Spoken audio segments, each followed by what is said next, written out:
102.5 and 106.3. Terang, it's a high fly ball. We got pass rushes. Awesome game set. Checker flag in the air. The game. A Cromwell media station. Mixing sports and a little bit of fun. This is fun. On your morning drive. This is Robbie and Rex Road. With Robbie Stanley and Joe Rexroad on Nashville's best sports talk. 102.5 and 106.3 The Game. And on the Game Nashville app. Ladies and gentlemen, it's showtime. And welcome into the Wednesday edition of Robbie and Rexroad here on 102.5, 106.3 The Game. Robbie Stanley alongside Joe Rexroad. Michelle Knezovic here with you on this Wednesday morning in Nashville, Tennessee. Hope everybody's doing well. Joe Rexroad, how are you? What's going on? Well, I barely made the show, and as you just listened, We got a problem. we got a problem. Like, my phone alarm, like, it's fully turned up, and it's like, that's I'm not expressing how it's like. You can barely hear it. It's going to be an issue in the future. Like, it may be just like a random special guest moving forward. Yeah. You know, Rexroad, it's I come here when I hi come. Joe, here. it's 9:06. Welcome to the show. Yeah. So get some early segments Planned out. You guys can have some better segments, like some smart segments without me. So I mean, you missed the pre-show meeting and everything. I know, but I hope Izzo wasn't too mad. He was a little upset.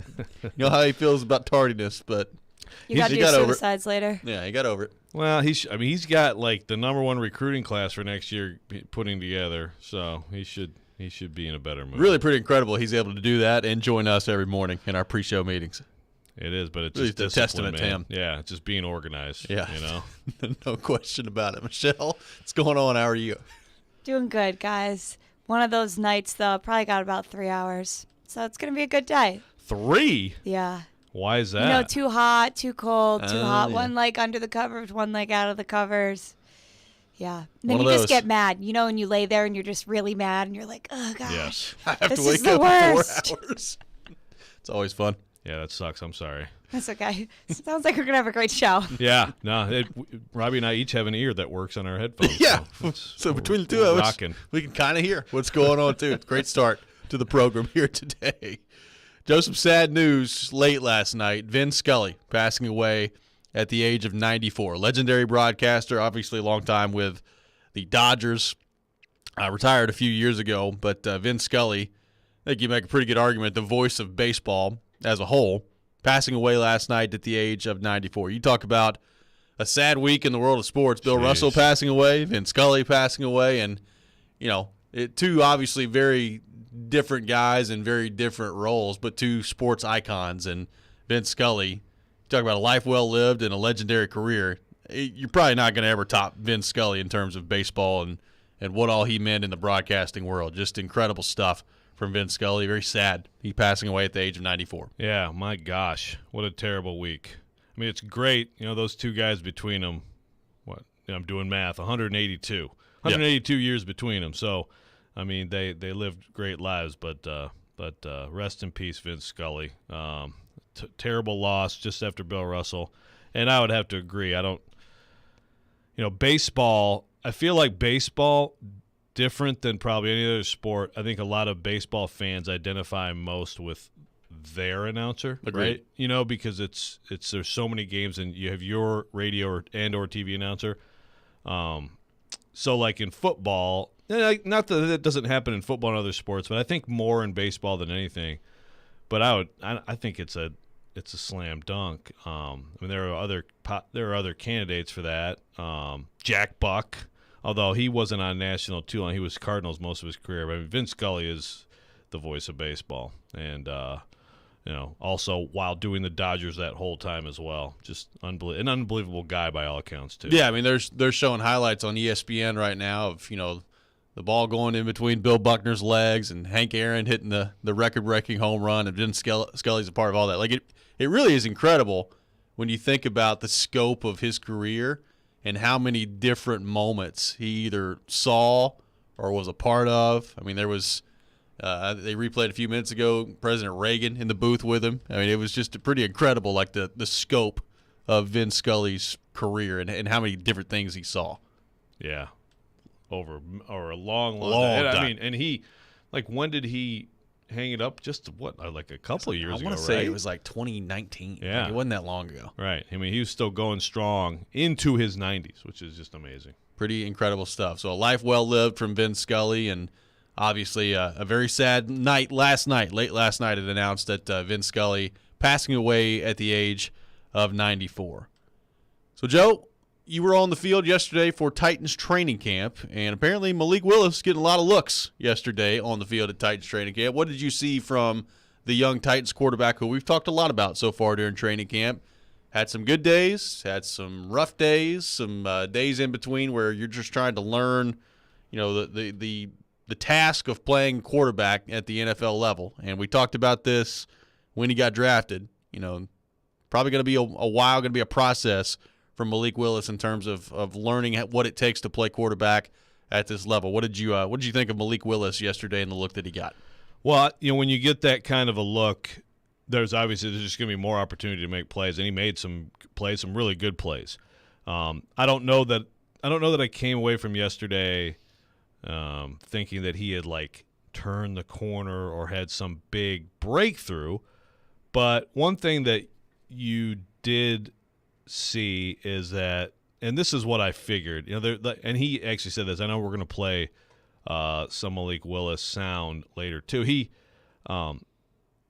mentioned basically sometimes it's just playing the game, and so there's a play where he breaks the pocket, extends the play. This is team, it's full pads, it's playing football, and eyes downfield, just throws a rope to Robertson for a touchdown, cross into the corner of the end zone. Just one of those big-time athletic plays and big-time arm plays where you're like, okay, see, there's what they're looking at. That's what intrigued them, And he made some other good throws, and he made some bad throws, but it was a long period where Ryan Tannehill just off to the side, and a lot of the starters in general off to the side. And it was kind of just, okay, Logan Woodside, your turn. Malik Willis, your turn. I would continue to say there's a difference between the two. I would also say on August 3rd, if there wasn't a difference between the two, that would be the bigger story.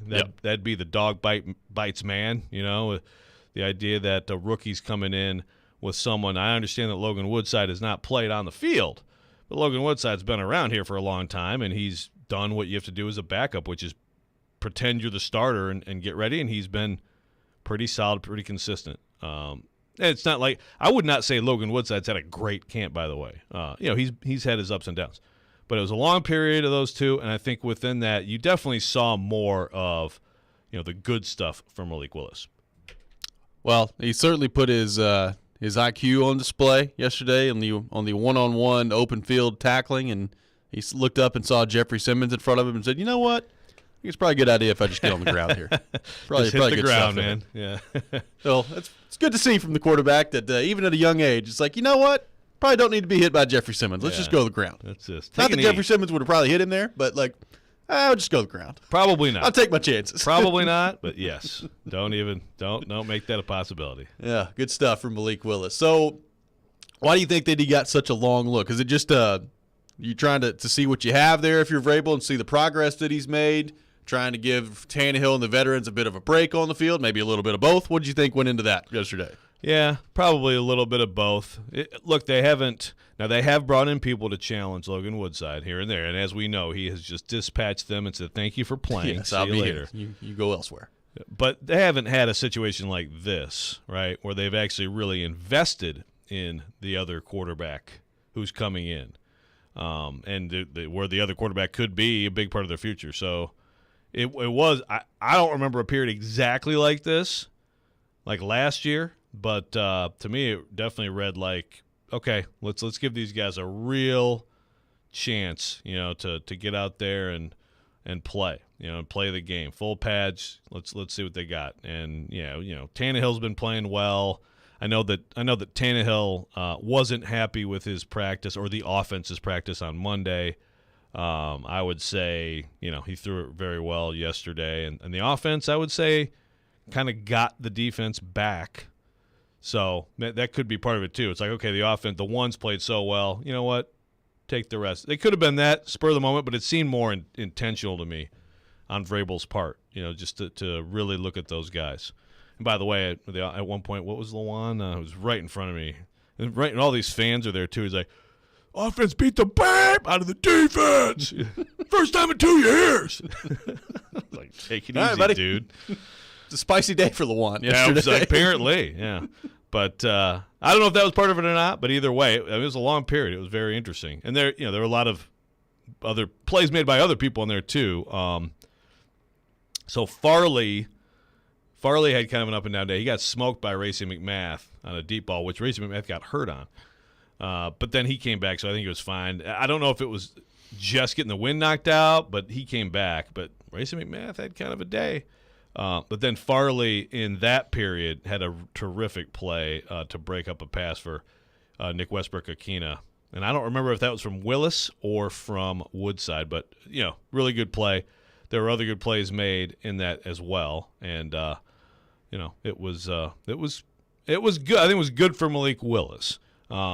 Again, what does it mean? I think it at least gets him pushed toward, is it a week from today? A week from tomorrow, right? A week from tomorrow that they're in Baltimore. Yes. And I think he's going to get a lot of action. So we'll see if he can build on it. I would say it was definitely an overall positive step, just because a couple of days ago, he had a period where they went 3 straight with him, and it was fail, and it's like that's just not good for confidence of a young player. This had to have been a little bit of a confidence builder. Still no interceptions for Ryan Tannehill. So, and the season that he is getting ready to unleash, you better prepare yourself for. I mean, I hope Aaron Rodgers isn't too upset in camp right now, knowing that the MVP is about to be ripped from his hands and sent to Nashville. I don't think he's thrown a pick yet either. But, yeah. Is that right? Yeah. Yeah, well, that makes sense. He's thrown like 15 picks in the last 5 years total. So, yeah, and I'm sure camp is exactly sure a complete mirror of his season. Sure it is. We're off and running here on Robbie and Rex Road, taking your thoughts on the Titans. 615-737-1025, 615-737-1025. We'll continue the discussion on Malik Willis, and you'll hear a little bit from Titans quarterback Malik Willis coming up next as well. This is Robbie and Rex Road, 1025, 1063, The Game. The college football season never stops. ESPN college football analyst Trevor Manich joins Stillman and Company every Tuesday at 4:30. They've got to do what Nick Saban in Alabama has done so successfully over the last 10 years. Presented by Houston Clinic on Nashville's best sports talk. ESPN 1025 The Game and the Game Nashville app. Great news, hockey players. Pirani's Hockey World's annual summer clearance sale is back. Swing by one of their 3 Nashville locations for big savings on your favorite brands. August 4th through 14th at your local Pirani's Hockey World. Hey football fans, Patrick Mahomes here, and I'm here to tell you that with NFL Sunday Ticket only on DirecTV, you can watch your favorite team no matter where you live. Because NFL Sunday Ticket gives you every live out-of-market game every Sunday afternoon. So switch to DirecTV and learn how to get the 2022 NFL Sunday Ticket season included at no extra cost. Call 1-800-DirecTV. With choice package and above, 24-month agreement required. Call for details. Celebrate back to school season with Hiller. This month only, get free backyard upgrades when you replace essential home systems like a free Traeger grill with a new whole home generator or a free Yeti cooler with a new tankless water heater. And Hiller's keeping you cool for back to school with 0 interest financing for up to 12 months on select new HVAC systems. Visit happyhiller.com. Happy you'll be, or the service is free. Call the Happy Face Truck today. It's a fact. Guys hate going to the doctor. But when it comes to erectile dysfunction and low testosterone issues, men from all over Middle Tennessee have been thrilled seeing Dr. Alderson and their providers at the Tennessee Men's Clinic. Men all the way up to 95 years old have jump-started their sex drive and energy levels. Lots of men suffer with ED for years, but now they're able to enjoy sex again. Tom from Nashville said, "The Tennessee Men's Clinic has changed my life. I have been able to be intimate with my wife for the first time in 5 years. She thought this problem was because of her, but the pills never worked for me. I had given up until I went to the clinic and realized there were more options for erectile dysfunction. Now I'm happy and my wife is happy. A visit for only $99, and that includes all testing, including a PSA and testosterone test. Give the guys at the clinic a call at 615-208-9090. That's 615-208-9090. Or go to TennesseeMen'sClinic.com. Visit our website to learn more, including side effects, treatments, extra results vary. If you came across someone struggling with hunger, how would you recognize them? Would you notice a 16-year-old boy who got his first job? Not for extra spending money, but to help feed his little sisters? Or a mother who's in between jobs and sometimes goes to bed hungry so her kids can have dinner? I am the 1 in 8 Americans who struggle with hunger. I am Hunger in America. Hunger can be hard to recognize. Learn why at IamHungerInAmerica.org. Brought to you by Feeding America and the Ad Council. Nobody protects you from mayhem like Allstate. I'm a really big tree near your garage. Now, I'm a really big tree on your garage and car. And if you don't have the right insurance, the cost to fix this could leave you wishing money grew on trees. So bundle your home and auto with Allstate to save up to 25% and be better protected from mayhem, like me. Based on coverage and limits selected. Savings vary, subject to terms, conditions, and availability. Auto prices vary based on how you buy. Allstate Bar and Casualty Insurance Company and affiliates, Northbrook, Illinois.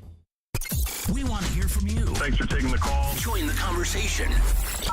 Call or text at 615-737-1025. Driven by WilsonCountyHyundai.com. We may now begin our day. You're listening to Robbie and Rex Road on 102.5 and 106.3 The Game and on the Game Nashville app.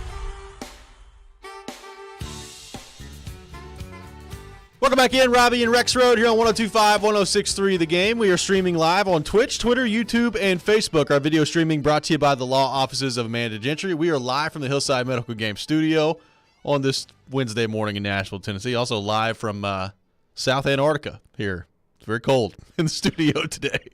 So is it Chase or is it Michelle? So Michelle's grandma gives me black licorice. Correct.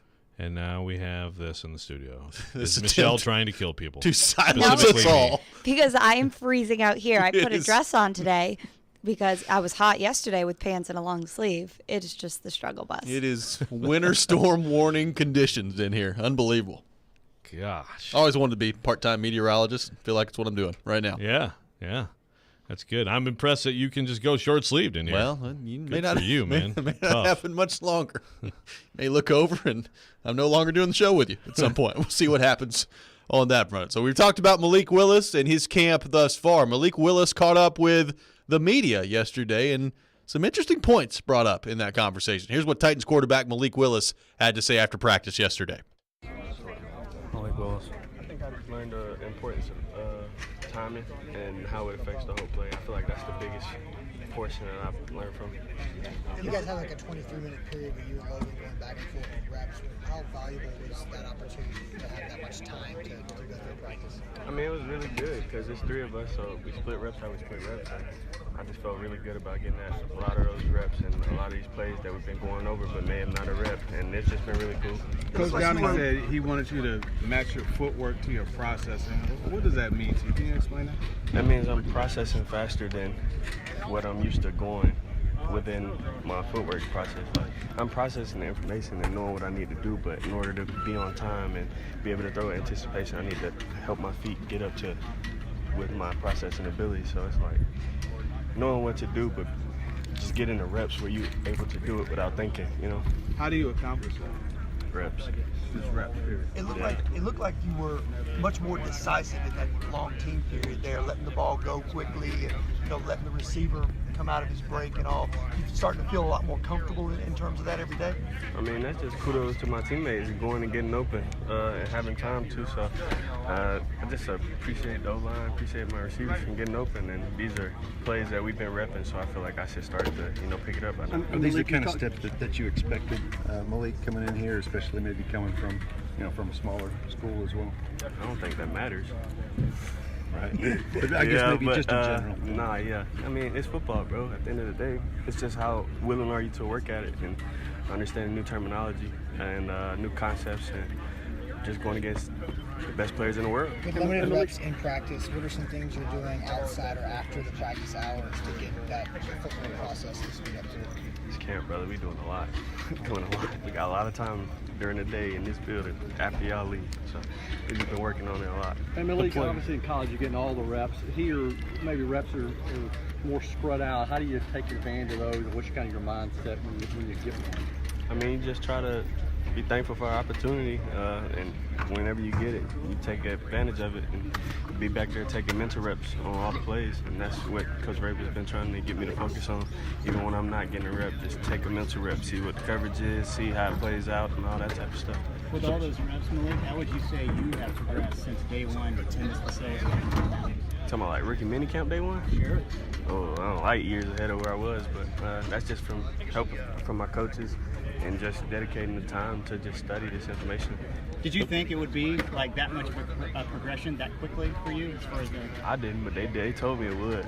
They told me it would. He told me to set a alert on my calendar. He's like, first day of training camp, and just see where I would be from the time rookie camp started. He was right. I was light years ahead. Are you talking about light years? Where does that show up? Are you talking about as far as comfort level, footwork, technique? What? Or it's just everything regarding my job description, operating the huddle, operating the line of scrimmage, just all the plays and being comfortable in them and saying them, just all above. How about the difference between college and here as far as like what is actually being considered a receiver open? Like, have you noticed like the crease, the opportunities are? I feel like it's more when you have to throw that ball. And, okay. Arm strength not always gonna save you, because waiting a half a second later it might be a PBU instead of a completion. So I just understand the timing. That's the biggest thing. Open is open. I feel like, but just understanding and those offset throws and just the time in which you handle it. That's what's gonna create accuracy. As far as like throwing your guys open. Yeah, it's the timing. That's literally what it is. I know you made it to the fence line the other day. What do you hear from fans? What's kind of interaction been like on the new team? I mean, it's cool. Nashville's super supportive of the Titans, and just glad to see people out here. They're just happy to be here. On that play to Robertson, a little bit of an example of extending a play. Was there any communication with you and him on that too? You know what I'm talking about, where you break the pocket? Mm-hmm. It was kind of just reaction. Yeah. Yeah. You just got to play the game sometimes. Yeah, sometimes just getting out and making a play. How does that feel to be able to do that outside of the construct, I'm just thankful for God blessed me with the ability He did, and that when the play isn't there, we can go make another one. Malik, you mentioned that it feels like light years. Can you imagine how much do you hope to be from here, say, at the end of the month, since it's August 2nd right now? I don't know. I'm just going to take it day by day and see what, happens. I can't really put too much investment into the future. Might not wake up tomorrow, You just got to take it day by day. I saw NPF posted that you guys went out to dinner the other night. Where'd you guys go? And he said dinner was on you. So how'd that turn out? That was cool. Some good food. We went to STK up in Nashville, so that was pretty good. You took the O-line, right? Yeah, I took the rookies with me. Kyle said he wants the steakhouse next time. I know he do. We got to tap in with them boys, though. We got time. Blake, in terms of the operation, how much more confident do you feel in getting in and out of the huddle, getting into plays, and at the line of scrimmage than a month ago? Definitely more comfortable than a month ago. But like I said, it's just repetition. It's the opportunity to have to keep doing it again and again and again. And the more comfortable you will be, it's like anything you do. Remember the first time you brushed your teeth? Now you brush it without even thinking about it. It's the same thing. I apologize. We got it late. I'm sure you've been asked this, but Drake said the big thing he wanted out of you was to be a little bit quicker with the decision making. We're making good decisions, but a little quicker, timing better. How do you think that's gone so far in camp? Trying to get better at it. I mean, you take it day by day. I'm with new receivers. I mean, not new receivers, but still a new process of receivers, and just understanding who gets out what break faster, or who takes their time at the top of the route when I can let the ball go. And that's the time and anticipation that I was speaking on. So it's just understanding that and getting better at it. And I think that just comes from repetition. That was Titans quarterback Malik Willis yesterday. Joe, what kind of stood out to you from Malik Willis in his comments after practice yesterday? Well, there was one question in particular was just awesome. Just awesome was question. Great. I couldn't tell who that was. No, Malik Willis is a good interview, I think, as you can tell. So it's always fun talking to him. And I think he's handling this whole situation perfectly, just in terms of, when you talk to him about it, he understands what he's doing. He's going against the best players in the world, and he understands it's interesting listening to him talk about the footwork, like your brain's ahead of your feet, basically. Like how do you fix that so that the ball is out and it's on the spot every time? I mean, he knows he's got a lot of work to do. He's putting in the work. I think he's got the perfect attitude and approach. Doesn't mean it's going to work out for him, but I mean, I think he's going to get the most out of this situation, and we'll see what that means. Right now, still a long way to go, but his interviews, if you watch him in the field and he struggles, then talk to him, and it's like you have a better feeling for why he has a chance. Yeah. Well, I mean, the footwork part of it, I mean, to me, that gets fixed basically one way, and that is just constant repetition. And that's what the Titans are doing right now. And it's, I think it's good that he could process that. He's like, I see what I need to do. It's a matter of having the body match up with what you're seeing out there, and that can only be fixed in time. So, who knows how long that takes. And sometimes that's a quick fix for quarterback. Sometimes that can take a while. Like, it could take a couple of years sometimes. Like, that's the benefit of the Titan situation. Like, there's not any pressure on Malik Willis this year to go in and play for you, so you can work with him and try to develop the skills that way. So, he used the term light years ahead of where he was, with minicamp beginning back in rookie minicamp. Right. That's good to me. Like, you gotta just keep progressing, and if you're the Titans, that's the luxury of taking a guy in a third round like that, is he doesn't have to come in, especially at that position, and play right away for you. Yeah, so I got the text line up, and I was looking, just looking through, and there's some – apparently Jared and Caroline talked about Malik Willis yesterday, and there was some comments on there sort of the effect of, I feel like this was a mistake, And it's just – pump the brakes. Yeah, pump the brakes. Look, you got to understand, again, when you draft someone in the third round – you shouldn't have the expectation that person's going to come in and be the starter that year. Well, you should be realistic about that person ever being the starter, because look how many first-rounders don't work out. Most of them, right? Especially, we talked about this in the draft, at that position especially, at this time in the NFL, where teams are reaching all the time to find a quarterback. When a guy slides to a third round like that should probably tell you something. The class as a whole, they weren't high on the quarterback class, and people have said from the jump, Malik Willis has a lot of ability, but he's really raw. And I think that's a big reason why he slid to the third round. So that's something you got to keep in mind as well. And so based on everything I've seen, based on what we knew about him, and based on everything I've seen so far, I would not characterize it as that. You could always look back and say, see, you could have taken this player to help you this year. And I get it. But I think it's a worthwhile and pretty low risk, low cost attempt to find a quarterback. And at this stage, you just can't. The shocking thing would be all saying, "Oh my gosh, he's pushing Logan Woodside out of there. He's ready." That's not what was supposed to happen. So you got to keep that in mind. I'm also seeing on the text line a bunch of texts about my weight loss. So what were they talking about? They must have been. I don't know. Well, when I walked in this morning, the Zoom little headline said Joe Rexrode's weight loss journey. Oh, good. What? Journey? We'll have to go back and. What does that mean? I'll look right now. Maybe we'll replay that entire segment coming up a little bit later. We can do a documentary on this thing? I had a nice salad last night. Hey, Katie and I had salad with cucumbers. It was great. Very good. Good start, Joe. Way to go. Coming up next, we'll get a report from Joe Rexrode on the Titans rookies so far in training camp. Who's standing out, who's made some big progress, and who maybe still has some work left to do out there. We'll get his thoughts on that coming up next. Let me tell you about my friends at Twin Peaks. They'll hook you up for your fantasy football draft party, which is just right around the corner, which includes a draft board, player stickers, free Wi-Fi, a $50 bonus for the commish, and a $5 bonus card for each drafter as well. And when you're not on the clock, relax with one of Twin Peaks' refreshing 29-degree beers, or order for the whole team with the Peak Sampler full of fan favorites, or indulge in shareables like the double-stack nachos, loaded fries, and multiple flavors of boneless wings as well. Call Twin Peaks in Cool Springs to book your fantasy football draft party at 615-221-0869. That's 615-221-0869. You're listening to Robbie and Rexrode, 102.5, 106.3, The Game. This is Treylin, and this is Nashville. And a rebound shoveled in by Malik Willis, and the Predators have tied it up on the power play. This is the flagship of the Nashville Predators Radio Network. ESPN 1025, The Game.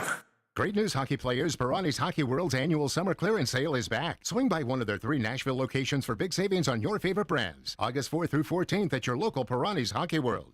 Get ready for back to school at Electronic Express. Get an LG 55-inch 4K TV for $399 or a Hotpoint washer and dryer pair for $849. Save up to 40% in every department at Electronic Express. Computers, appliances, 4K TVs, housewares, furniture, mattresses, and more. Don't miss out on a Lenovo 2-in-1 computer for $699 or an Elite Gourmet air fryer for just $49. Shop in-store or online with free financing. Electronic Express. We make it happen. Genesis Diamonds is opening up the vault with our largest GIA Diamond event ever. Starting Saturday for a limited time, all our GIA Diamond engagement rings will be marked down 20%. That's 20% below Genesis' already unbeatable price. This means you can buy like a dealer buys with deep discounts on over $10 million in stunning diamond rings. These remarkable savings are on every GIA Diamond engagement ring, from a half carat to 20 carats. All shapes too. Rounds, princess cuts, cushion cuts, emerald cuts, ovals, pear shapes. Remember, all Genesis diamonds are hand-picked, come straight from the diamond cutters, and are graded by the GIA, the most prestigious gem lab in the world. At Genesis, our everyday prices are unbeatable. But for this event, we're taking value to a whole new level with an additional 20% savings. Don't miss this chance to save like never before on that exquisite diamond ring. Buy like a dealer buys. Starting Saturday for a limited time, exclusively at Genesis Diamonds. Limit 1 per customer, please. Green Hills and Cool Springs. See store for details. Hey guys, Jeremy here, General Manager at Blend Bar with Davidoff Cigars. We are the go-to spot in Nashville for the best old-fashioned, a nice relaxing cigar, and lots of high-end spirits and wine. Are cigars not your thing? No problem. We have the best ventilation system in the industry that provides a fresh, clean atmosphere for you and your friends. We are here to provide you a trendy, upscale experience in the heart of downtown. Check us out at 508 Church Street. Blend Bar with Davidoff Cigars. Luxury redefined. 5X480. Dayton B100 V-Belt, one of the many parts Grainger carries. It's also the item that helped Rob carry the day. The job was on hold, deadline fast approaching, but a quick search on Grainger.com and Rob found his part. And with same-day pickup at his local branch, he and his crew got the job done, safely and on time. Get supplies and solutions for every industry with real-time product availability. Call, click Grainger.com, or just stop by. Grainger, for the ones who get it done. Your home for Hit City is 94.9 The Fan. Your Nashville Sounds continue their series against the Norfolk Tides from Virginia. Swing and a miss, strike three. Sounds win. Pre-game at 5:20. On your home for Sounds baseball, 94.9 The Fan and The Fan app. Hey, this is Jordan Rogers, and you're listening to Nashville's best sports talk, ESPN 102.5 The Game. How do you like what Roger Mccreary has been able to put forth? Yeah, man, I've been pleased with him. I mean, we've had this conversation in the spring about him. He's not a rookie. Like, I don't feel him as a rookie. He's poised. He doesn't panic in coverage. He stays square. He challenges. He's got a good understanding of, I think, what it takes to be able to play man-to-man, and we saw that stuff from his college tape. And he's been able to come in here and translate, and he's been outside, he's been inside, he's handled it. So I've been really pleased with where he's at. He's just got to continue to progress. That was Titans defensive coordinator Shane Bowen yesterday. Pretty complimentary of Roger Mccreary and what he's been able to do so far during camp out there. Says, you know what? I don't consider that guy a rookie. He just competes. He battles. He's not afraid. Pretty high praise from Shane Bowen for Roger Mccreary yesterday. Yeah, I was listening to Max Kellerman talk about, have you heard his take about Brady? Oh, yeah. They're replaying it over. They did like this, I don't know what you call it, but, like when you take it's like, use your words, Joe. Use your words. They want to take it back? No, so he had this take, and it was like Brady's about to be washed and all this stuff. Yeah, he's won like 3 Super Bowls since then. Right, he's won 3, but they turned it into like a song, like like a yeah, mashup. like with the but what's that when you do the voice thing? Like, oh, it's so amazing. It's so good. I'm sure you can find Auto-tune? What's that? Auto-tune? Little mashup? It's like if you're listening to Drake. Drake started and then like everybody's copied it. It's like the voice, I've completely botched everything here. But you kind of I know what maybe you're talking about. Yes. Joe's looking at me. I'm like, I have no idea what he's talking about. Like the voice manipulation that's in a lot of hip hop in particular. Yeah. You know what I'm talking about. I need there's got to be a term for I don't know what the term is. But anyway, okay. If you know, it's hilarious. But I was thinking about that because I had my sweet Titans observations at the Athletic Monday, and one of them was like, yeah, Roger Mccreary probably not going to compete for a starting job. Yeah, doing okay. And then since then he's been a freaking all-pro. So I think I'm like his Max Kellerman. If you're doing rookie rankings right now, there's a clear top 2. There's a top tier, and then there's I don't know how to tier everybody else, but there's a top tier. It's 2 people. It's Treylin Burks. It's Roger Mccreary. Which is what you want out of your first and second round picks, respectively. That is true. And it's also those 2 going against each other is becoming fun to watch. So I think yesterday when I was on from practice, that was the matchup, right? And then you guys saw it on NFL Network? Oh, yeah. Yeah. I mean, you saw on that, like Mccreary did everything but, punch him. But I mean, it was just a physical battle. Did all he could to battle him. He knew where he was going, hand fighting. I don't think it was necessarily illegal, anything Mccreary did. But regardless, Burks still found a way to get a little bit of separation and then make a catch. The ball was perfectly thrown too, by the way. But it's becoming kind of a must-see thing. And I'm really interested with Mccreary now. Bowen, talked yesterday. We just heard it, inside, outside. Not necessarily. That's something I followed up with. Is is that kind of rare that you would take a rookie and say, go ahead, go inside, go outside? He said, yeah, very totally different positions. And I think in a lot of cases you're like, okay, rookie here, so let's pick a path and let's get the most out of that path. Well, with him, they're moving around. I think at least they look at him like the swing cornerback. I mean, it makes sense. If he's clearly their 4th best at worst, then if they can, someone gets hurt on the outside, someone gets hurt on the inside, either way, he can go in, then that's value. That's high value. Just like you got to have a swing tackle who can, ideally plug in either side if you need it. But maybe Mccreary is more than that. I don't know. I think Elijah Molden is a little bit more vulnerable now that he's been banged up.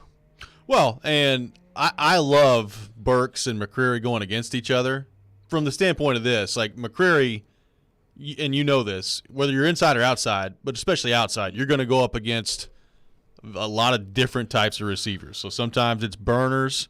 Sometimes it's just big physical dudes that you're going to have to find a way to handle. We've talked about his lack of an impressive wingspan out there, and that's been made a big deal of his whole career. Well, it sounds like that hadn't mattered all that much so far during training camp, but dealing with a bigger physical guy like Burks, I think could serve Mccreary well, because you're going to see that coming down the line here in the regular season as well.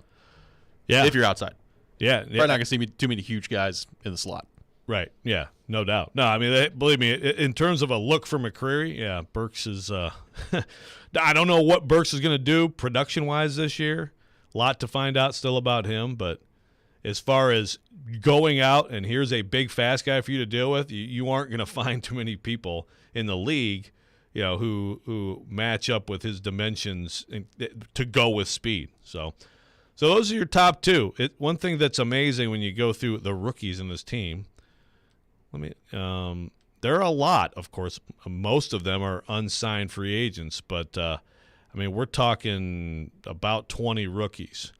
I guess it's no surprise, the ones who are standing out for the most part are the drafted guys. But I mentioned Robertson earlier. There's a guy who's trying to make a push. Thomas Odukoya, tight end from Eastern Michigan, a guy who you definitely notice at times. Kenneth George out there, VFL that he is. That's right. Out there trying to make a push. Shakur Brown is new at the corner position. There's a lot of guys. And Ryan Stonehouse, by the way, rookie who's trying to steal the job from Brett Kern at punter. But after that top tier, I think Chigakonkwo is a guy who definitely would be next for me. Still waiting to kind of, I think as we go forward with pads, see more about him as a blocker and things like that. But certainly you can see the ability downfield for him. And Kyle Phillips also, I think, has had a good camp. He hasn't like made a ton of plays, but like in certain drills, he'll do something with his feet and you're like, oh my gosh, turn someone into a pretzel. Well, he smoked Chris Jackson yesterday. They put that on NFL Network, too. That's right, and that was the second play. So it was after the Burks Mccreary, you had Phillips, and you see the feet. The feet are awfully good. I like what I'm seeing from Hassan Haskins. I don't know that I love it to the point of, oh, my gosh, you got to give some of those carries to Hassan Haskins. I don't think that's ever going to be an impulse that crosses your mind, whether it's Derrick Henry or anyone else. But I think he's looked good. I think Theo Jackson has looked good. Chance Campbell, I think, is cementing himself. And then you have Malik Willis. We've talked about him. And then Petit Frere is really interesting. I don't think there's anything bad with him. He looks fine out there. Will he actually push Dylan Radins? I'm not ruling it out still. But you got to keep in mind it's a rookie. What's better for the Titans? Is it better for the Titans that actually becomes a competition, or that it's just Dylan Radins is? I mean, you could look at it either way. It's better for the Titans if it becomes a competition and both of them can play. Right. Like if it's just Dylan Radins blowing them away because Dylan Radins is not very good and Nicholas Petit Frere is worse, then they're in a world of hurt. Like, I think that's what Titans fans are probably afraid of. So nobody is good at right tackle. This could be a big problem for this team this year. That's the problem is, like you don't know if it's competition or it's not, what that actually means about the quality of both of them, Like Petit Frere may just not be ready. But it also, if Dylan Radins keeps an arm's length, maybe that means that he's playing really well. I expect a lot of both, I would think, in the preseason game. That usually preseason games don't have a lot of value. I think this year's Titans preseason games have more because of Willis, but also guys like that, you can learn a little bit about them. We'll continue the discussion on the Titans rookies. Get to a little bit of feistiness yesterday at Titans practice as well. All that coming up. This is Robbie and Rex Road, 102.5, 106.3, The Game. If you're on the road between downtown Nashville, they're still in good shape to make the playoffs, and I-840, players make it clear they don't want to be somewhere anymore. There's a new way to hear all your favorite shows and sports programming on 102.5 The Game. And he has added players that do fit. What I was worried about is that they were still just going to keep the goal. It's 106.3 FM. Think about all the good Titans teams. This is very much so a run-first offense. Now you have two choices to hear Nashville's best sports talk. Check out 106.3 now and add it as a favorite. From the Fox 17 News Code Red Weather Center.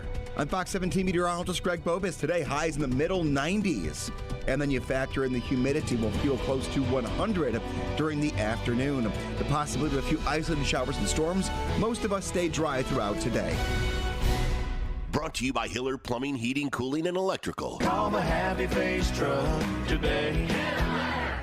What up, world? This is your boy Kevin Hart, a.k.a. the comedic rock star. And guess what? I'm coming to a city near you with my new tour, Reality Check. And we are adding shows, doing it big. Brand new hour material, big laughs, big energy. Make sure you're in the building. Don't miss your chance to get your tickets. Don't miss Kevin Hart, Reality Check Tour.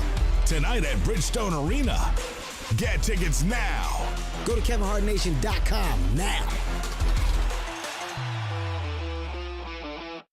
312 Pizza Company is Nashville's authentic Chicago pizzeria, and they're now hiring. Work for a family-owned business and be a part of their incredible team. 312 Pizza Company is hiring for all positions, including host, waitstaff, bartenders, cooks, and more. 312 Pizza Company offers health insurance and pay time off to full-time employees. Contact Kimberly at 615-730-7888 or email at contact@312pizzaco.com. 312 is an equal opportunity employer. When you download the Home Depot app, taking on big or small projects starts with a tap. It's your pocket-sized toolbox for getting more done. Image search helps you find what you need with a snap. Store mode pinpoints exactly where to go to get what you want while you're at our store. Or just tap to arrange for easy curbside pickup, all from the palm of your hand. It's the app that's made for doing. The Home Depot app. How doers get more done. Nobody protects you from mayhem like Allstate. You hear that? I'm a torrential downpour. Torrential? What's that even mean? It means you can't see out of your windshield. And if you have the wrong car insurance, you might have to make it rain to fix your bumper. So switch to Allstate, save money, and be better protected from mayhem, like me. Based on coverage and limits selected, subject to terms, conditions, and availability. In most states, prices vary based on how you buy. Allstate Bar and Casualty Insurance Company and affiliates, Northbrook, Illinois. I want to take more chances with the embroidering. Henley's vision for a new clothing line is coming into focus. Dramatic. They'll need an on-staff photographer to put their collection in the spotlight. Why is no one taking shots of these? Indeed can help them hire great people fast. I need Indeed. Indeed you do. You can schedule and conduct virtual interviews all from your employer dashboard. Visit Indeed.com/credit and get $75 towards your first sponsored job. Terms and conditions apply. Informative. They played a lot of power play time together back in the day. Insightful. It's a great addition to this team. And just three guys being dudes. On the sideline in shorts and a t-shirt, hanging out, watching the game. Chase, Willy, and DMase. Weekdays from 10 to 2. No such thing as bad press. Presented by Spring Hill Heating and Cooling. On Nashville's best sports talk, 102.5 and 106.3 The Game. And the Game Nashville app. You're listening to Robbie and Rex Road on 102.5 and 106.3 The Game and on the Game Nashville app.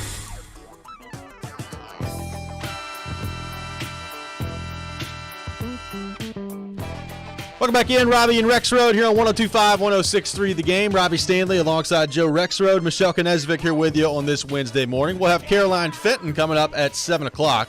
Get her thoughts on the Titans, a little bit of college football from Caroline Fenton as well. So looking forward to that here in about 15 minutes or so. Right now, taking your thoughts on the Titans, 615-737-1025, 615-737-1025 on our phone and text lines, driven by WilsonCountyHyundai.com. So we've gone through Joe Rexroad's rookie report. I do want to get your thoughts on and kind of double down on one rookie, because Kyle Phillips, we've talked about him a lot. Have you seen enough from him so far, and I realize they haven't been in game situations yet, to make you think that he could be a legitimate weapon for them in the slot? Like, obviously, I would think when everybody's healthy, most of the time the wide receivers on the field, if they go three wide, would be Treylin, Burks, Robert Woods, Nick Westbrook-Akina. But has Kyle Phillips shown you enough to where you're confident that he could be a useful weapon for them so far this year in the slot? It's a good question. I think, again, the skill, like the thing that attracted the Titans to him, the quick feet off the line, to me, it's impressive, and I could see it working out, and he's made some plays, and that's a useful tool in the toolbox, to have that like chain mover, so to speak, in the slot. And also, if he's going to be the punt returner, then I can say with confidence he's going to make the team. How much? I still believe he will, but how much will he matter to the offense on the field? I don't know. It's a good question. I think preseason games there could maybe shed a little bit of light on him too. But certainly catches the ball, he's quick. You saw it on that rep. Waiting to see the Titans go to him more, but again, that's also quarterback decisions in a lot of cases, and it's still early. I also will say that Mason Kinsey is playing extremely well. Mason Kinsey gets some good reps at times and makes plays. Cody Hollister gets some good reps, makes plays. Like I said earlier, Racey McMath yesterday was probably the star of the day. He had 2 bombs for touchdowns. On one of them, I think Fulton got tangled up with Hooker, I think. Either way, there was no one around him. Yep. The other one, though, he beat Farley. Kevin Byard was talking after practice, because Kevin Byard got after Farley a little bit, and Kevin Byard was talking about that. He's being a leader out there, and kind of got after Farley for letting McMath beat him the way he did on that play. Why didn't Tannehill get after Farley? Why didn't he run on the other side of the field? Tannehill was celebrating. But stop I celebrating. guess you're right. Go get him. You got all right, Racey. Caleb, what's wrong with you, Caleb? Yeah, that's right. That's what Brady would do. By golly. Happy birthday, Tom Brady. Yeah. How's today his birthday? Happy tampering day, 60? Tom Brady. Yeah, he's 45. Good for him. Yeah. So I lost my train of thought, but yeah, Racey McMath. That's okay. No, the receiver group, Des Fitzpatrick, I feel like Racing McMath helped. Yeah, those 2 bombs, they had another really good play as well before he got a little banged up. But point being, there is intense competition. And so if Phillips is fine in camp, like, do the Titans, no matter what, feel like they got to have that guy? I don't know. Maybe not. And maybe they finally go through it and say, you know what? Let's just stick with the big receiver. Remember a couple years ago, it was like just Smurfs galore. Now it's big guys all over the place in the receiver room. I mean, there's no guarantee that they're going to go that route. But when you spend a draft pick on it, then you figure they're probably thinking that way. We know that they have paid one, a true slot receiver in the past. So it would follow that he will be in good shape. But there is more competition, I would say, at that position and people playing at a high level than I anticipated going into camp.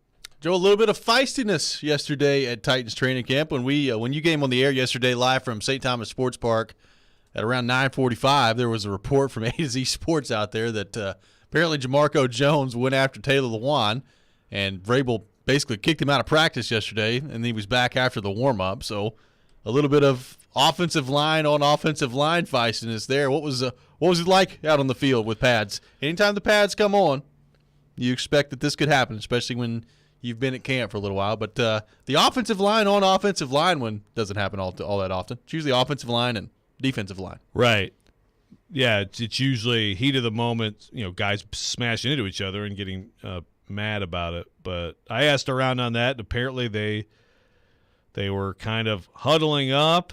The offensive lineman, and just Lewan said something, and Jamarco Jones got mad about it. Lewan says a lot of stuff. Yes, he does. I mean, Lewan says a lot of stuff. You call him the podcaster for no reason here on this program. That's right. He's no social media, though. He will not be saying it on Twitter. He will not. But, so Jamarco Jones apparently got really mad about it. Vrabel sent him away for a little bit. He came back. The maybe more surprising thing to me was watching Ola Adeni get as mad as he did. Friend of the show, that's right. At Jalen McKenzie. And this was okay, I'm trying to remember the who the quarterback was. Well, regardless, McKenzie is trying to block Ola. I think you can probably gather from me saying Jalen McKenzie is blocking Ola Adeni that this was not ones. It was not. I'm not saying that. You could make that deduction. And basically, McKenzie just smashed him to the ground. It was kind of late in the play, and he hit him down to the ground right near the quarterback, and then started jogging the other way. And Ola came back and hit him from behind. I couldn't really tell if he hit his helmet or shoulder pads. I will say that McKenzie didn't even break stride. He just kept jogging the other way. Yeah. But Vrabel said Ola out. And then, but he was also, I think he was kind of mad at both of them. He was just yelling. He was upset. But they got a little too close to the quarterback too. That's something also Vrabel was. He didn't like that. I guess we're not supposed to say what people say too, but I'm just paraphrasing. There was some heated emotion there. But yeah, McKenzie didn't even break stride. I just kept jogging away. Ola was clearly upset, and as we know on this show, takes a little bit to get him the upset. happiest guy in the world. I know. So heat of the moment can get to anybody. But then I want to say that Ola, the rest of the practice was on the side field. So Vrabel was pretty ticked about that. Well, I just need the Titans, the next time they decide to mic up Mike Vrabel, leave some of that stuff in there. I want to hear what Vrabel says when he's in process. Okay, fellows, good practice there. When he's in the process of booting someone from practice, I really want to hear what he says.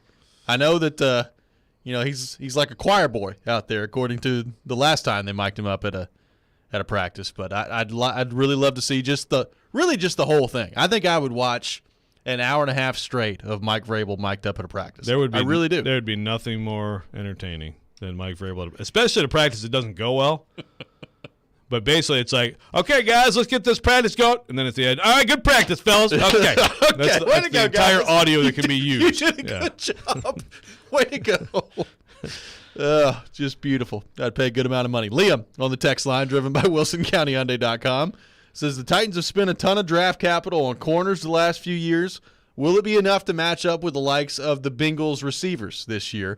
And if it all comes together for the defense, can we chase the record for sacks in a season, which is apparently 72 by the 84 Bears? This is coming from Liam on the text line. The pass rush conversation has come a long way from a couple of years ago.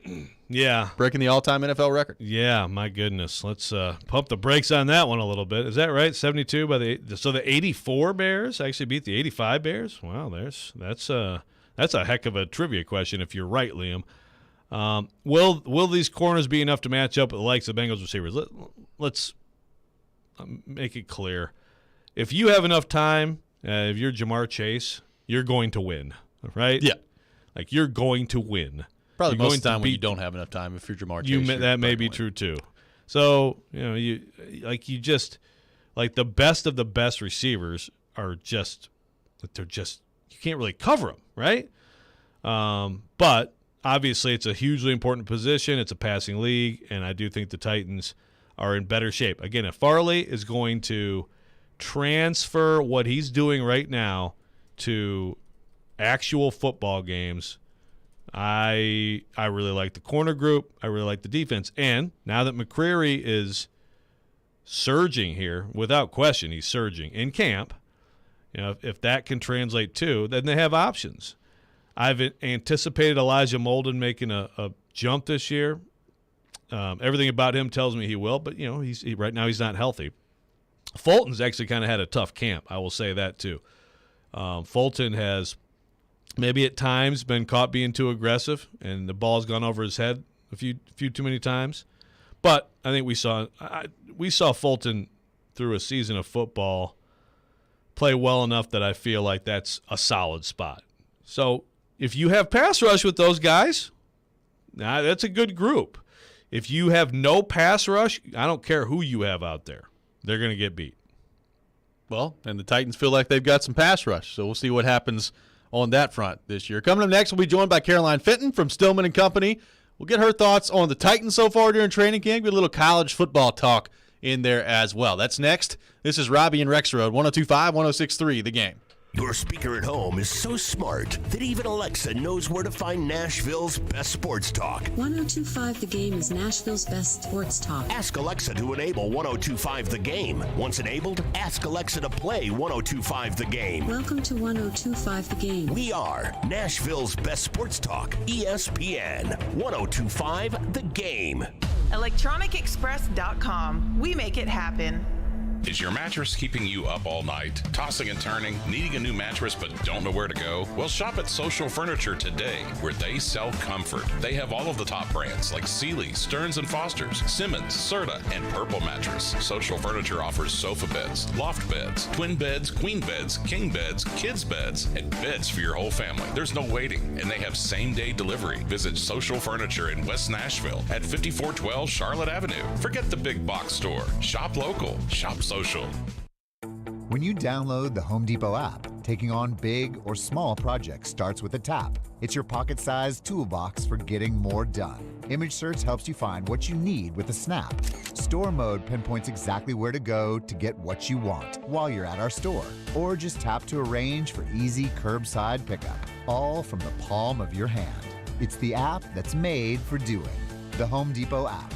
How doers get more done. Making Moves is brought to you by LinkedIn Jobs. After redshirting his first year at Ohio State, Joe Burrow spent the next 2 years as J.T. Barrett's backup. With Dwayne Haskins on the roster, Burrow didn't see much playing time and decided to transfer. LSU head coach Ed Orgeron zeroed in on Burrow and landed him. In his second season at LSU, Burrow led the Tigers to a 15-0 record, a national championship, and arguably the best season ever by a college quarterback. Build your winning team today. Go to linkedin.com/sports. When your college football team talks to the right recruits, anything is possible. And the same is true for your business, because when you post a job for free, LinkedIn Jobs taps into a network of over 810 million professionals to find the right people for your role.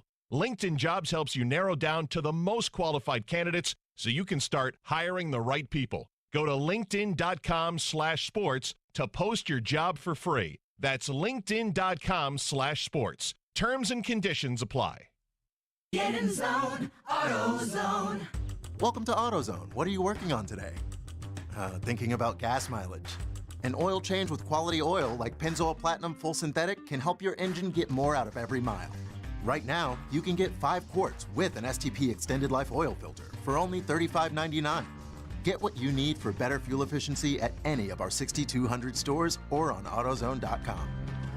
Get in zone, AutoZone. Restrictions apply. The biannual blowout is just a week away, and we've got a lot of work to do. Keenan's Rug Emporium is rolling out a Labor Day bonanza. Have that flat weave shipment coming in. He needs 10 new sales associates as the crowds loom large. Someone run a stock check on all the Moroccan 8x10s? Indeed can help him hire great people fast. I need Indeed. Indeed you do. We instantly connect you with quality candidates whose resumes on Indeed match your job description. Visit Indeed.com/credit and get $75 towards your first sponsored job. Terms and conditions apply. From the Hillside Medical Game Studios, WPRT FM Pegram, WPUC HD2 Laverne, broadcasting on Alexa. I appreciate that. And other smart speakers. 102.5 and 106.3. Terang, it's a high fly ball. We got pass rushers. Awesome game. Second flag in the air. The Game. A Cromwell media station. Mixing sports and a little bit of fun. This is fun! On your morning drive. This is Robbie and Rexroad. With Robbie Stanley and Joe Rexroad on Nashville's best sports talk. 102.5 and 106.3 The Game. And on the Game Nashville app. Ladies and gentlemen, it's showtime. Hour number 2, Robbie and Rexroad here on 102.5, 106.3 The Game. Robbie Stanley alongside Joe Rexroad. Michelle Knezovic here with you on this Wednesday morning in Nashville, Tennessee. And we go to our 102.5 The Game phone line, driven by WilsonCountyHyundai.com. And welcome in our good friend Caroline Fenton from Stillman & Company. Caroline, good morning. How are you? Good morning. Doing great. Thanks for having me. Well, thanks for joining us this morning. It is an early start to your day, but we appreciate you you coming on with us. So, Caroline, what has stood out to you throughout Titans training camp so far? And we spent a lot of time this hour talking about the rookies, so we'll just start with a couple of those. In particular, Treylin Burks and Roger Mccreary. What in particular stood out to you about those two guys? Roger Mccreary is a bad man. And that was somebody who I heard from people who cover Auburn and covered him very closely, that he was the steal of the draft, and I know he has short arms, and I know he's not the tallest one out there, but I promise you, he makes up for it. And that was something that I kind of rolled my eyes at, like, yeah, short arm, short guy. I'll believe it when I see it. And I was talking to somebody who covers Auburn, and he said that Roger Mccreary plays bigger than his size. And I didn't really understand what that meant until I saw Roger Mccreary, especially in practice yesterday, when he had 5 pass breakups against the likes of Treylin Burks and against the likes of Nick Westbrook-Akina. I mean, his vertical jump is high, and he's able to just get in front of the ball way more than you would ever expect someone of his size. I mean, wherever the ball is, he is. So he's been so fun to watch, and I think that he has absolutely emerged as at least my early favorite in terms of the rookies. But Treylin Burks, I mean, talk about somebody who has quickly and swiftly shut all the haters up, starting with the first day in camp with that diving catch. And Treylin Burks has been, and Roger Mccreary both, they've been incredibly consistent. And Treylin Burks, I think that at least the majority of my concerns about him have been lifted, and I will always say I'll take it day by day, especially with him, with somebody who's been inconsistent before training camp. But Treylin Burks absolutely has emerged as somebody who, he is probably a lot to learn just being a rookie, but the talent, the sheer talent is there, and we've been able to see it in camp. Those two guys are really fun to watch. I think Chiga Conquo was another one that I think has a lot to learn. I think the blocking is a concern. I mean, we look at an Anthony Firkser, and that was the number one complaint of Titans fans and Titans media alike, is Anthony Firkser just can't block. And that's probably a concern of mine with Chiga Conquo, but I think also with the sheer talent there, while he has some ways to go, Chika Okonkwo is also another very, very talented player that I think is going to emerge as a Tannehill favorite target here in the near future. So, Caroline, we got to see a lot of Malik Willis yesterday and Logan Woodside, but obviously there's a lot of focus on Malik Willis and his progress. What have you thought of him? What did you think of him yesterday, and what have you thought of him overall so far in camp? It hasn't been great with Malik Willis. I'm not going to lie. He had a nice little throw to Terry Godwin in practice yesterday, but that was really the kind of only positive that I was able to take away from Malik Willis yesterday. It was a bad throw to Treylin Burks. He almost got intercepted. He gets really timid under pressure. I think overall it looks out there that he just doesn't really have a great command under center. He doesn't have a great command of what he's doing.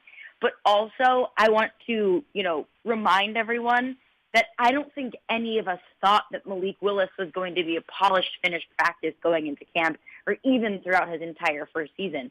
He was a third-round pick. He was a quarterback at Liberty that executed one-word play calls in a college conference that doesn't see a ton of competition.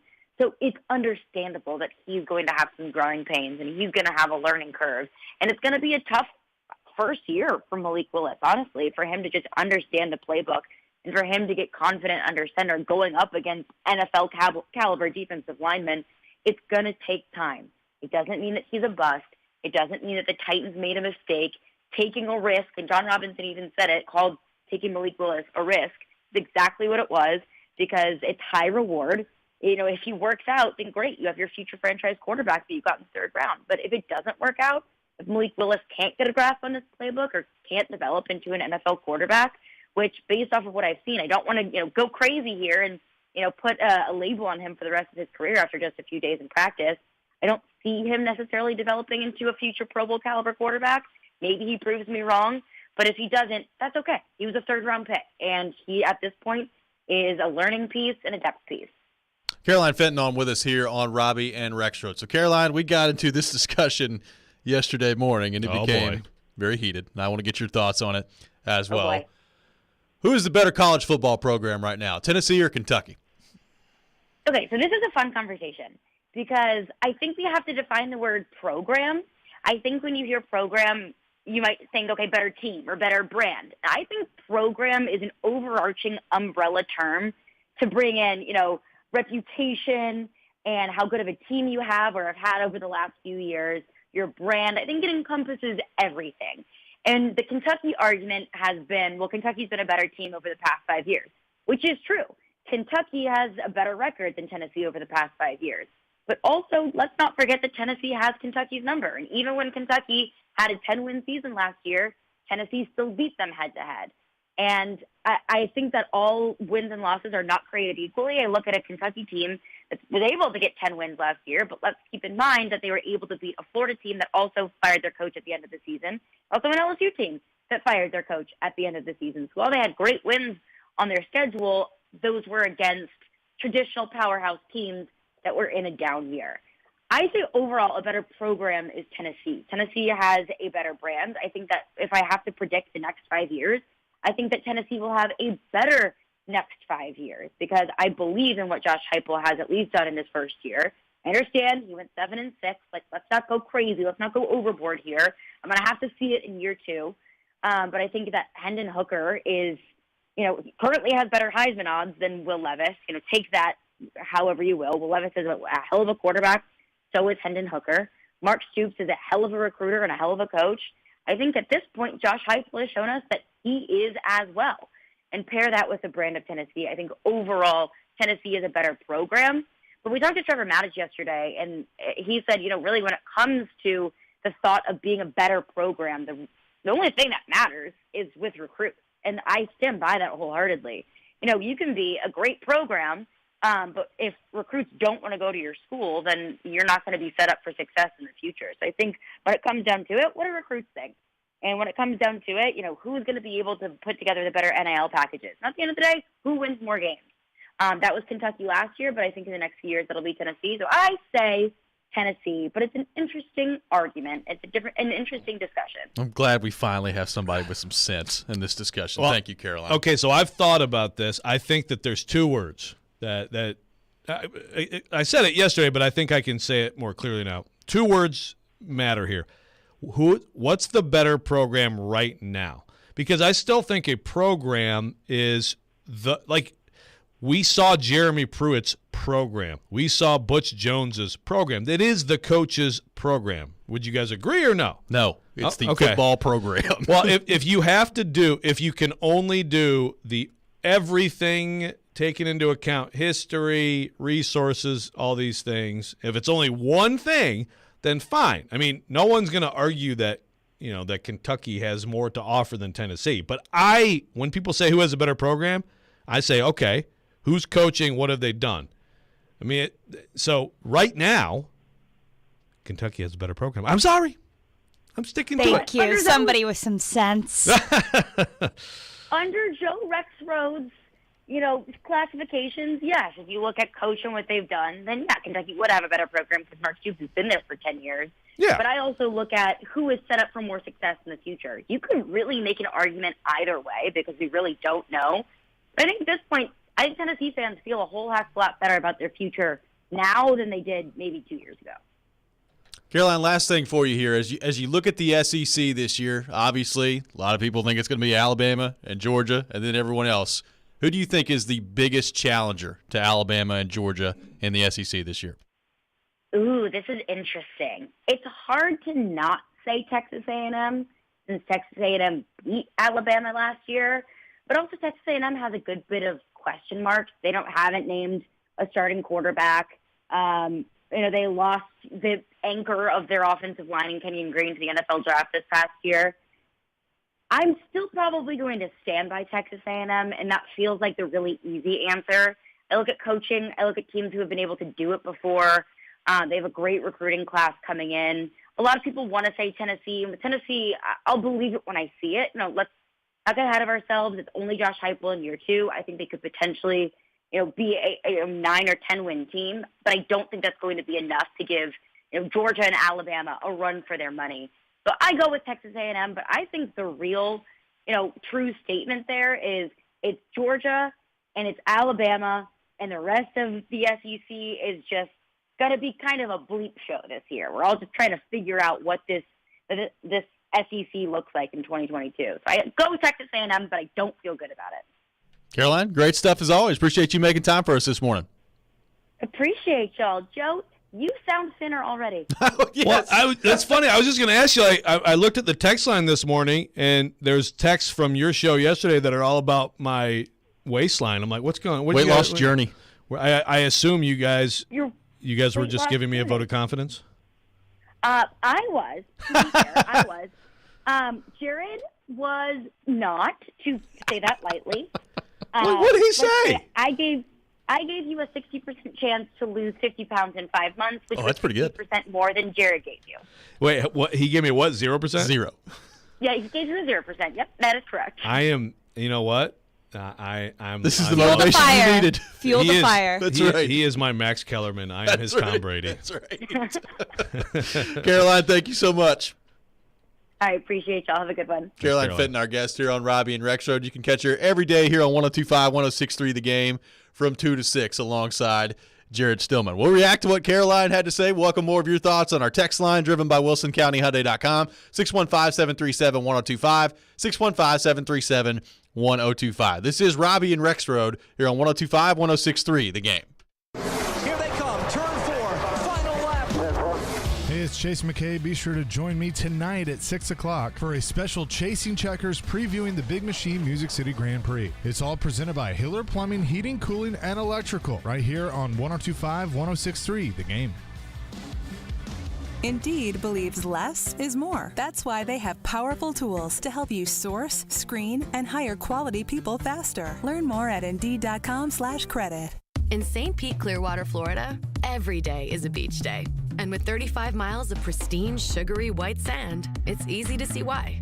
So let's grab the beach bag, the beach ball, and the boogie board. Let's pack the suits, the sunscreen, and the sunglasses. Take a dip in the emerald green waters of the Gulf. and then take in a breathtaking sunset at the end of the day. So let's make a beeline to the beach and let's shine. Plan your next getaway at visitstpeteclearwater.com. Genesis Diamonds is opening up the vault with our largest GIA diamond event ever. Starting Saturday for a limited time, all our GIA diamond engagement rings will be marked down 20%. That's 20% below Genesis' already unbeatable price. This means you can buy like a dealer buys with deep discounts on over $10 million in stunning diamond rings. These remarkable savings are on every GIA diamond engagement ring, from a half carat to 20 carats. All shapes too. Rounds, princess cuts, cushion cuts, emerald cuts, ovals, pear shapes. Remember, all Genesis diamonds are hand-picked, come straight from the diamond cutters, and are graded by the GIA, the most prestigious gem lab in the world. At Genesis, our everyday prices are unbeatable. But for this event, we're taking value to a whole new level with an additional 20% savings. Don't miss this chance to save like never before on that exquisite diamond ring. Buy like a dealer buys. Starting Saturday for a limited time, exclusively at Genesis Diamonds. Limit 1 per customer, please. Green Hills and Cool Springs. See store for details. This September, the Chainsmokers hit Music City at the Blended Wine and Music Festival. 24 bands, 2 stages, 1 weekend, all under the Nashville skyline. Performances by the Chainsmokers, Loud Luxury, Sick Kick, Fetty Wap, Treylin, and more. September 10th and 11th, the ultimate social experience drops in Music City. Enjoy a massive 100-foot wine tent, culinary village, and wellness lounge. Get tickets now at blendedfestival.com. This week's Nashville's best deal is from River Queen Voyages. It's a fun and unique way to cool off in Nashville this summer. Nashville's River Fun Authority gives you the best views of the city with skyline kayaking, river scavenger hunts, and a party pontoon with your own captain. Book your downtown river adventure at riverqueenvoyages.com. And while supplies last, get half off a $50 gift card at thegamenashville.com/deals. That's thegamenashville.com/deals. When you download the Home Depot app, taking on big or small projects starts with a tap. It's your pocket-sized toolbox for getting more done. Image search helps you find what you need with a snap. Store mode pinpoints exactly where to go to get what you want while you're at our store. Or just tap to arrange for easy curbside pickup, all from the palm of your hand. It's the app that's made for doing. The Home Depot app. How doers get more done. Well, you've got the whole world listening. What do you got to say? Never miss a moment of the show. Subscribe to the Robbie and Rex Road podcast on iTunes, Spotify, and wherever you get your podcasts. We may now begin our day. You're listening to Robbie and Rex Road on 102.5 and 106.3 The Game and on the Game Nashville app. And the tweet, and I think I saw him and Chad Withrow go back and forth with each other on it, but Brandon Walker's original tweet was, quote, "The other day I opined that Kentucky football currently is a better program than Tennessee football. In the days since, Tennessee fans have not handled it well. The last 5 years, Kentucky is 40-23. Tennessee is 27-33. I want to apologize to UT fans. Kentucky has a much better program." This is coming from Brandon Walker on Twitter. So obviously that has led to a lot of discussion and a lot of debate about the state of the Kentucky football program and the state of the Tennessee football program as well. What do you make of all this, Rex Road? Does the University of Kentucky currently have a better football program than Tennessee? Absolutely. 100%. I mean, it does. This is such a ridiculous statement. That was our discussion yesterday here on the program. Got a little spicy yesterday. Lots of strong opinions on this on the text line, one way or the other. Basically, the text line, as we were talking about this yesterday, was half of the people calling me an idiot and the other half calling you an idiot. It's a fun time. Yeah. Text line driven by WilsonCountyHyundai.com. Which is awesome. But again, the problem is everyone isn't having the same argument. I mean, we can agree on that, right? I mean, that tweet from the guy who started this, clearly he's looking at just basically like recent performance. Right. Which again, to me is that it's not just that it's like whatever the record is, but that is Stoops. That's Mark Stoops. That's his program. That's what he's done. He's built something.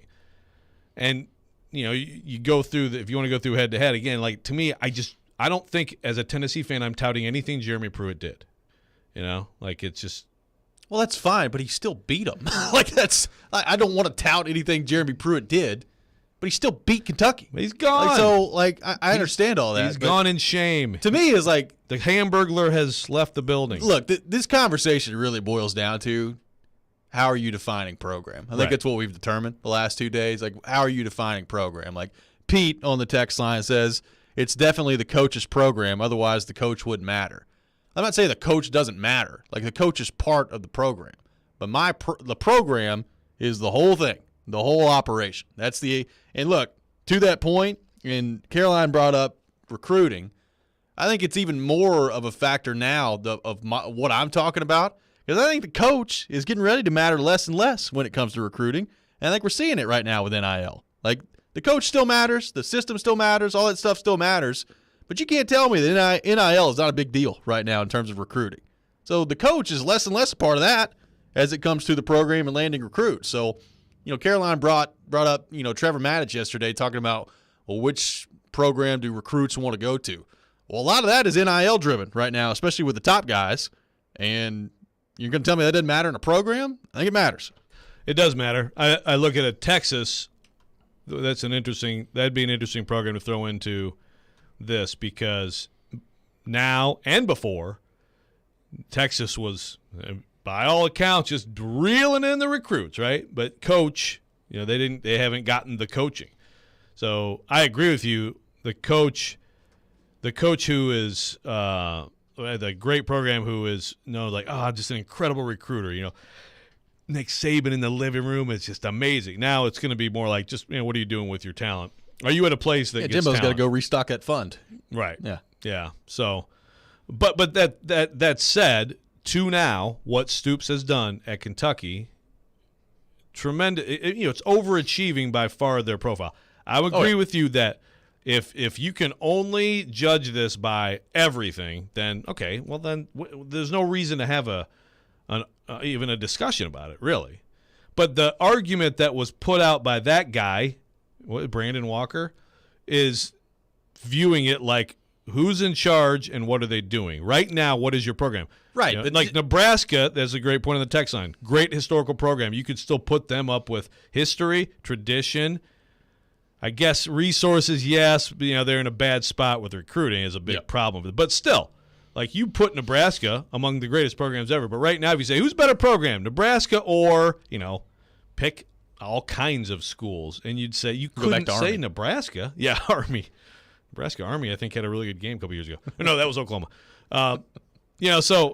So there's an example of a program that still, by in theory, and I guess some people would look at Tennessee the same way. I don't, because Tennessee still has all the things in place to succeed. They just have to do it. Nebraska has fallen behind. Unofficial visits that's killed them. The recruiting calendar changing has killed them. Moving to the Big Ten hadn't been great either. Well, yeah. I don't know. Yeah, but I think that it's more I think that a lot of the stuff that's happened to them would have happened to them in the Big 12 too. Maybe not. I mean, they recruited Texas a lot more than they tried to recruit the Midwest more. But it's an argument that it depends on which way you want to have the argument. So I think we're all both idiots is really what the point is, or neither, whichever you prefer. Dave in Big Rock on the text line says, "Are you guys adopting the PTI model now?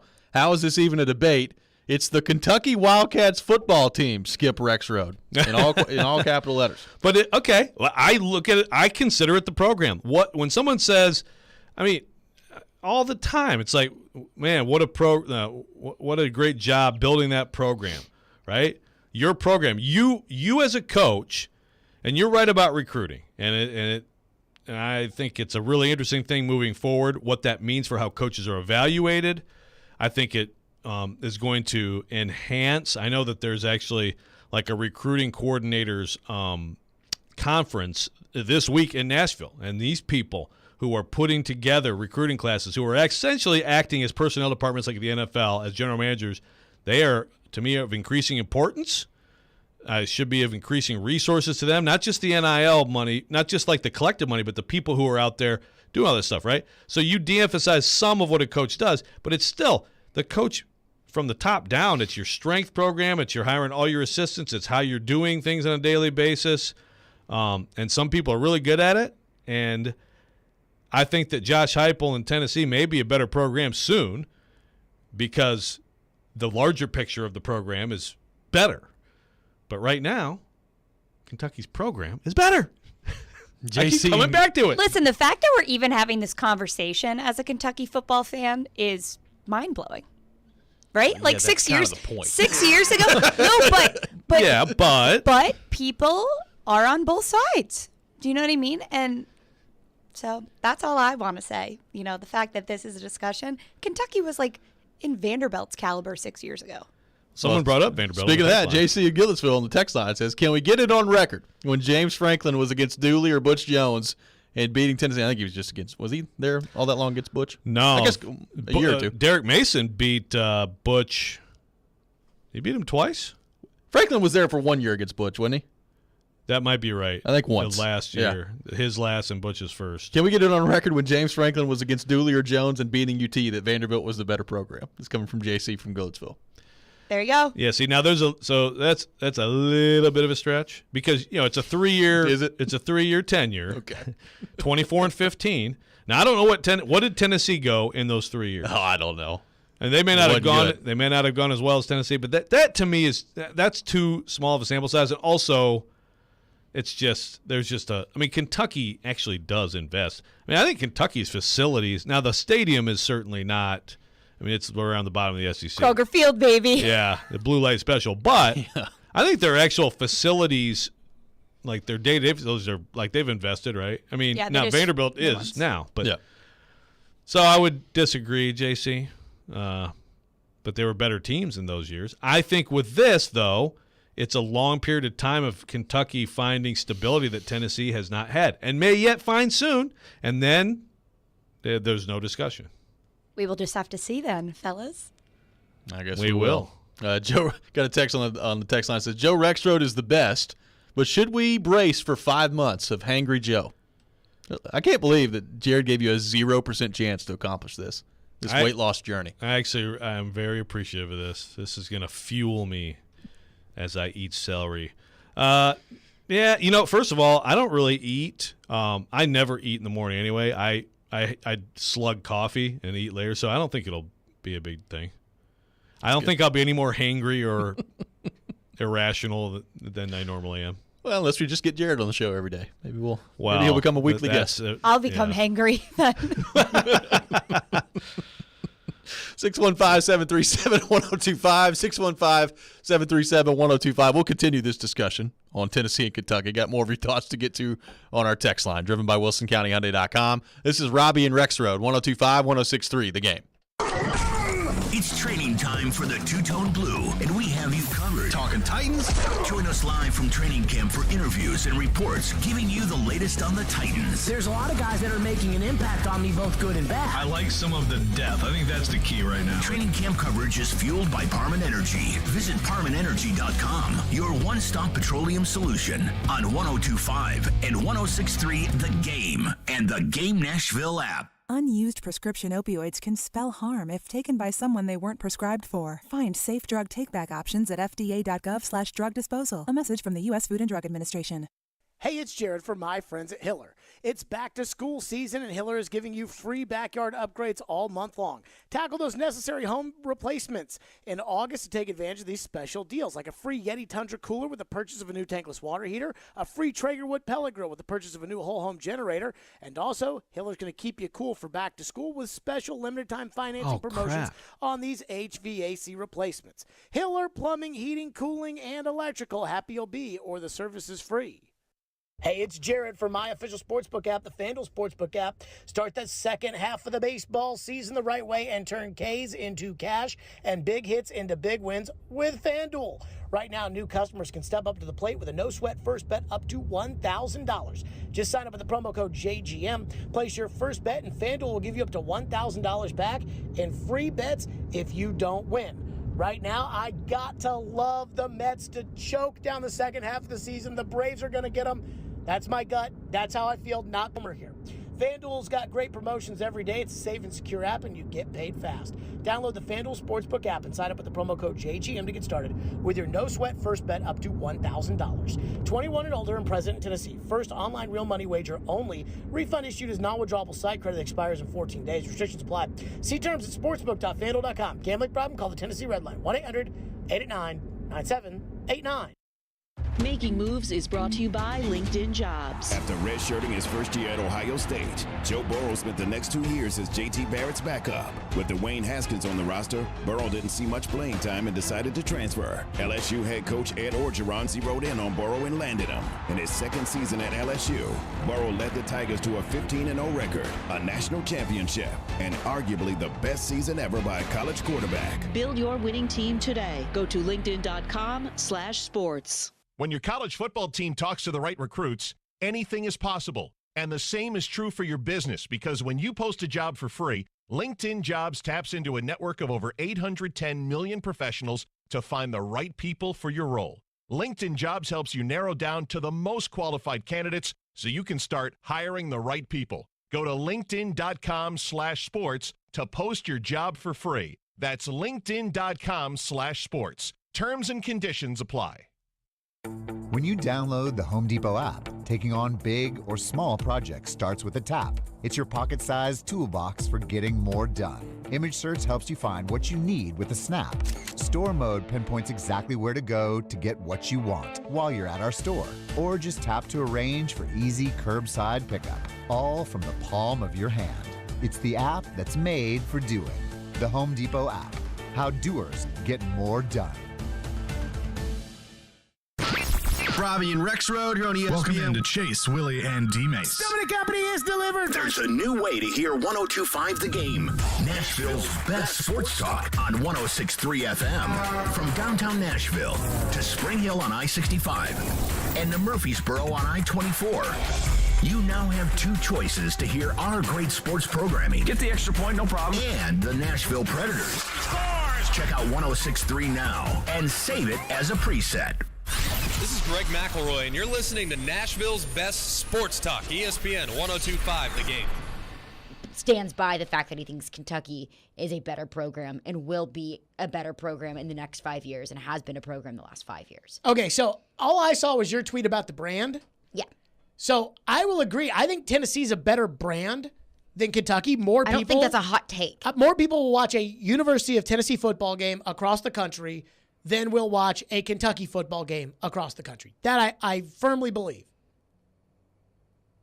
But I don't disagree with his take either. Like, I don't disagree with the fact that Kentucky's been a better program than Tennessee.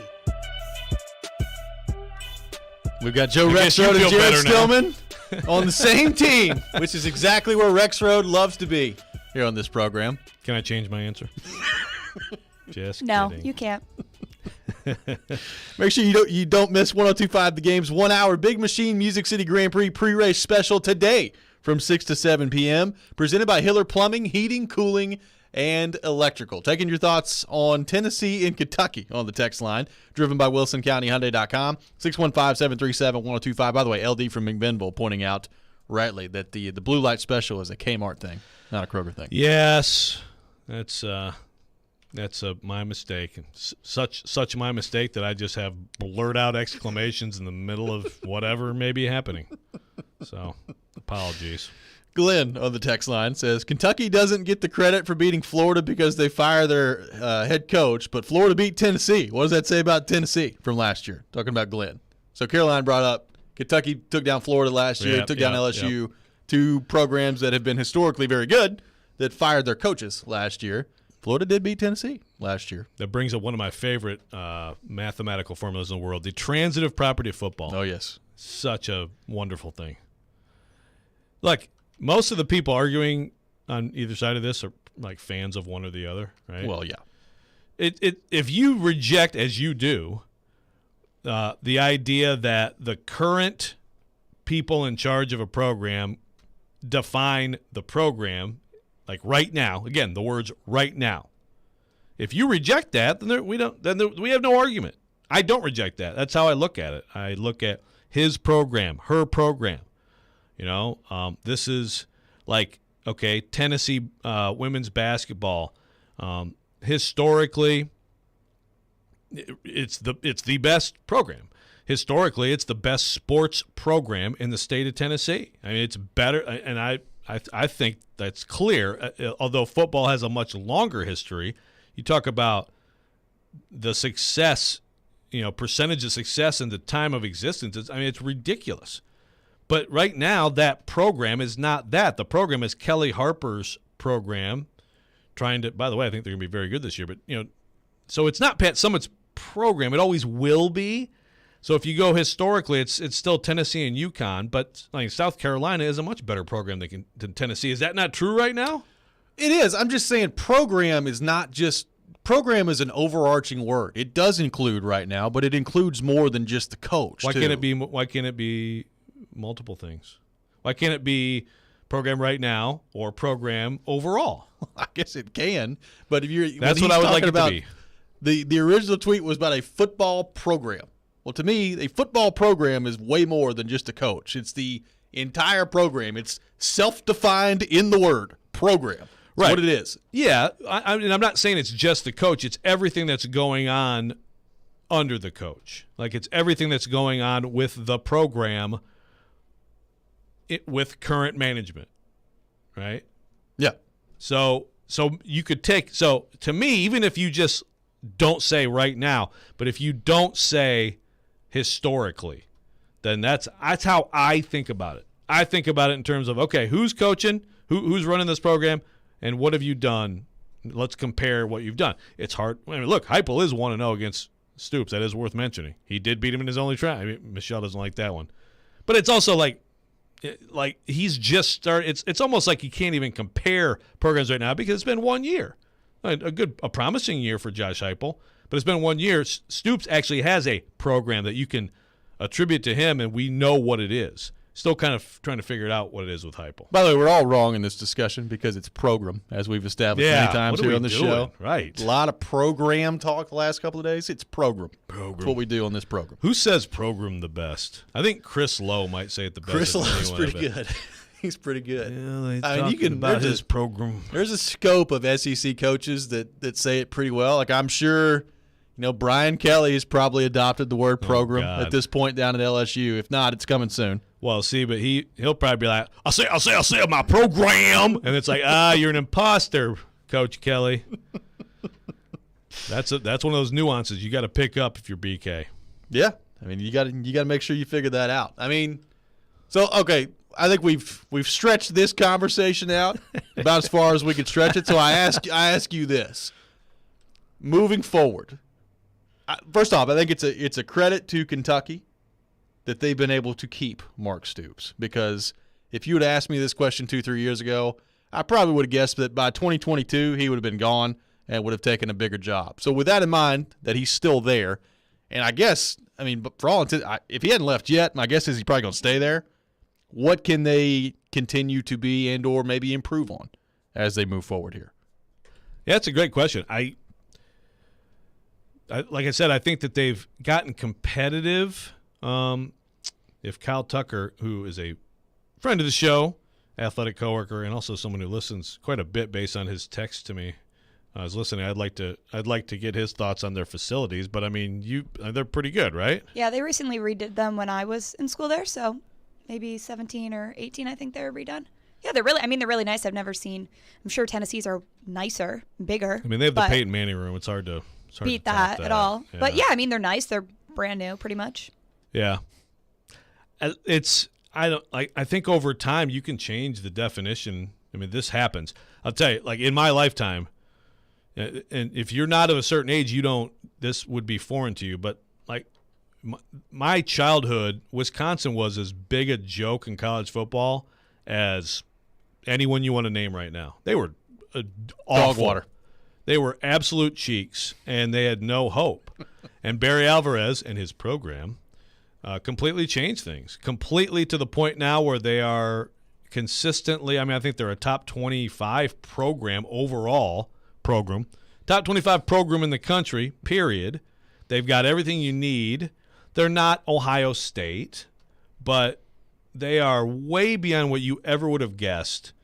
And, we'll see. Will they at some point – they have won the Big Ten before.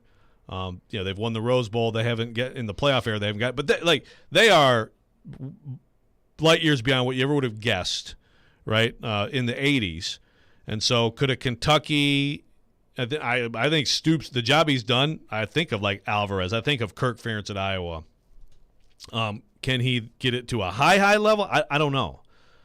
I wouldn't rule it out. I also just think it's like the league you're in it's just so hard in this league to get to the point where like Georgia and Alabama are. Because that's what that's what Tennessee's trying to do, and it's very difficult, and it's going to be very difficult for Tennessee.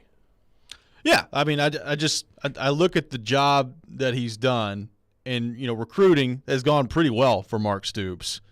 Does NIL change that? How competitive can they be with NIL?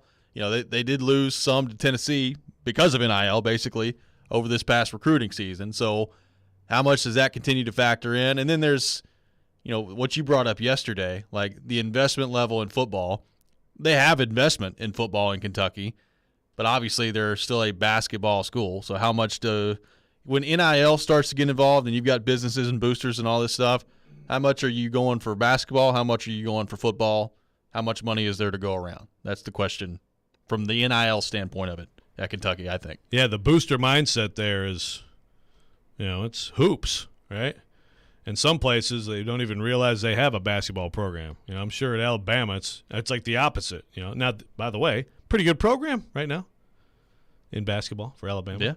Not overall, but right now, pretty good program.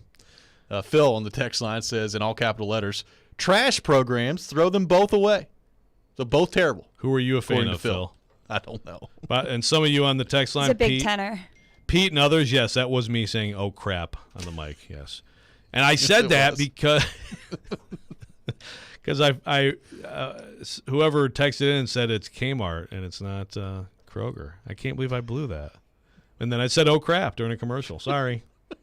I'm just happy that's what it was and not something else. It could have been a whole lot worse. 615-737-1025. 615-737-1025. We are streaming live on Twitch, Twitter, YouTube, and Facebook. Our video streaming brought to you by the law offices of Amanda Gentry. We are live from the Hillside Medical Game Studio on this Wednesday morning. Coming up next, it is time for the Rex Rant. Joe Rexrode's Rant of the Day. Paul Kaharski at 8 o'clock as well. All that ahead, this is Robbie and Rexrode, 102.5, 106.3, The Game. At some point, it's a combination of who did you play and what does your skill set look like. Get the best analysis of the big stories in the sports world with ESPN's Jason Fitz. If you reach for a quarterback in the draft because you need one, you're going to set your franchise back 5 years. Join Fitzy every Wednesday at 4:30. Presented by Blood Assurance. Jason Fitz. I am 5'9.5" on ESPN 102.5 and 106.3 The Game and the Game Nashville app. From the Fox 17 News Code Red Weather Center. I'm Fox 17 meteorologist Greg Bobis. Today, highs in the middle 90s. And then you factor in the humidity will feel close to 100 during the afternoon. The possibility of a few isolated showers and storms. Most of us stay dry throughout today. Brought to you by Hiller Plumbing, Heating, Cooling, and Electrical. Call the Happy Face Truck today.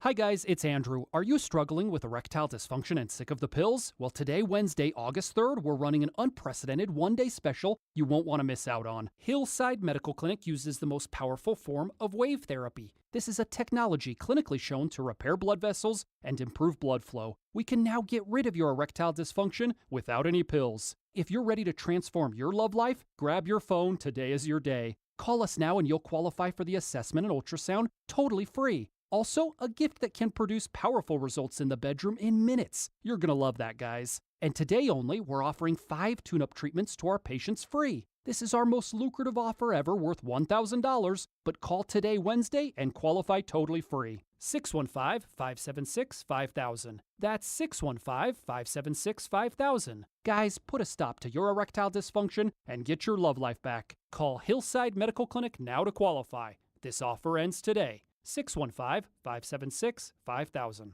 The train is right on time. Here comes the American Band, Grand Funk Railroad. This Friday night at Skirmerhorn Symphony Center. featuring Don Brewer, Mel Shocker, Bruce Kulick, Max Carl, and Tim Cashin. Tickets on sale now at NashvilleSymphony.org. Grand Funk Railroad, live. Hey, it's Jared for TriStar Moving. If you're looking to move, you need to give my friends at TriStar Moving a call. At TriStar Moving, you'll get 5-star service throughout the entire process. Everything will be taken care of, from covering your floors, banisters, railings, front door thresholds, furniture, TVs, and more. They took great care of my move and made it as stress-free as possible. If you're looking to move, give TriStar Moving a call, 615-640-1219, or visit them at NashvilleMoving.org/radio and get 5% off your entire move. TriStar Moving, my official movers. When you download the Home Depot app, taking on big or small projects starts with a tap. It's your pocket-sized toolbox for getting more done. Image search helps you find what you need with a snap. Store mode pinpoints exactly where to go to get what you want while you're at our store. Or just tap to arrange for easy curbside pickup, all from the palm of your hand. It's the app that's made for doing. The Home Depot app. How doers get more done. Start the second half of the baseball season the right way and turn Ks into cash and big hits into big wins with FanDuel Sportsbook. Right now, new customers can step up to the plate with a no-sweat first bet up to $1,000. Just sign up using promo code PLAY. Place your first bet, and FanDuel will give you up to $1,000 back in match bets if you don't win. Download the FanDuel Sportsbook app and sign up using promo code PLAY to get started with your no-sweat first bet up to $1,000. 21 plus and present in Arizona, Connecticut, Iowa, Illinois, Louisiana. Permitted parishes only. Michigan, New Jersey, New York, Pennsylvania, Tennessee, West Virginia, or Wyoming. First online real money wager only. Refund issued as non-withdrawable free bets that expire 14 days after receipt. Restrictions apply. See terms at sportsbook.fanduel.com. Gambling problem? Call 1-800-GAMBLER or visit fanduel.com/RG in Iowa, Michigan, New Jersey, Pennsylvania, and Illinois. 1-800-NEXT-STEP or text NEXT STEP to 53342. 1-888-789-7777 or visit ccpg.org/chat in Connecticut. 1-877-770-STOP in Louisiana. 1-877-8-HOPE-NY or text HOPE-NY 467-369 in New York. Tennessee Redline 1-800-889-9789 in Tennessee. 1-800-522-4700 in Wyoming or visit 1-800-GAMBLER.net in West Virginia. Chase McCabe. My play didn't work for him, and the way he coached didn't work for me. Willy Donick. It's survival of the fittest. And Derek Mason. A win-win-win across the board. Chase, Willy, and DMase. Weekdays from 10 to 2. Presented by Spring Hill Heating and Cooling. On Nashville's best sports talk, 102.5 and 106.3 The Game. And the Game Nashville app. You're listening to Robbie and Rex Road on 102.5 and 106.3 The Game and on the Game Nashville app. The time is now for the Rex Rant. Sounds like somebody's got a case of the Mondays. On Robbie and Rex Road, here on ESPN, 102.5 The Game and the Game Nashville app. I'm here with my family. I'm here with my family. And it is that time of the day, time for the Rex Rant here on Robbie and Rex Road. Joe Rex Road's Rant of the Day. We do this every morning at 7:45. Brian Kelly bringing us back in. Joe Rex Road, I turn things over to you. That's always good on this program. It is. To hear that sweet voice of Brian Kelly. Speaking of Brian Kelly, not really speaking of Brian Kelly. He's a coach. I'd like to talk about another coach today, Brian Flores. And the whole situation with the Miami Dolphins. For those who didn't see, the NFL crushed the Dolphins yesterday for tampering. Both Tom Brady and Sean Payton. One of their 2 first-round picks is gone for the Dolphins. Third-round pick in 2024. Owner Stephen Ross fined $1.5 million. Mm-hmm. Suspended until October 17th. So I'll show him. Nice. 6 games and $1.5 million for the owner of the Miami Dolphins. And the really interesting part of this independent investigation led by former U.S. Attorney Mary Jo White, which, according to Roger Goodell, said the tampering violations that were of, quote, unprecedented scope and severity. The most interesting part here is the thing that was the most interesting part from the start, which is Flores saying that Stephen Ross offered him $100,000 to lose games, to tank.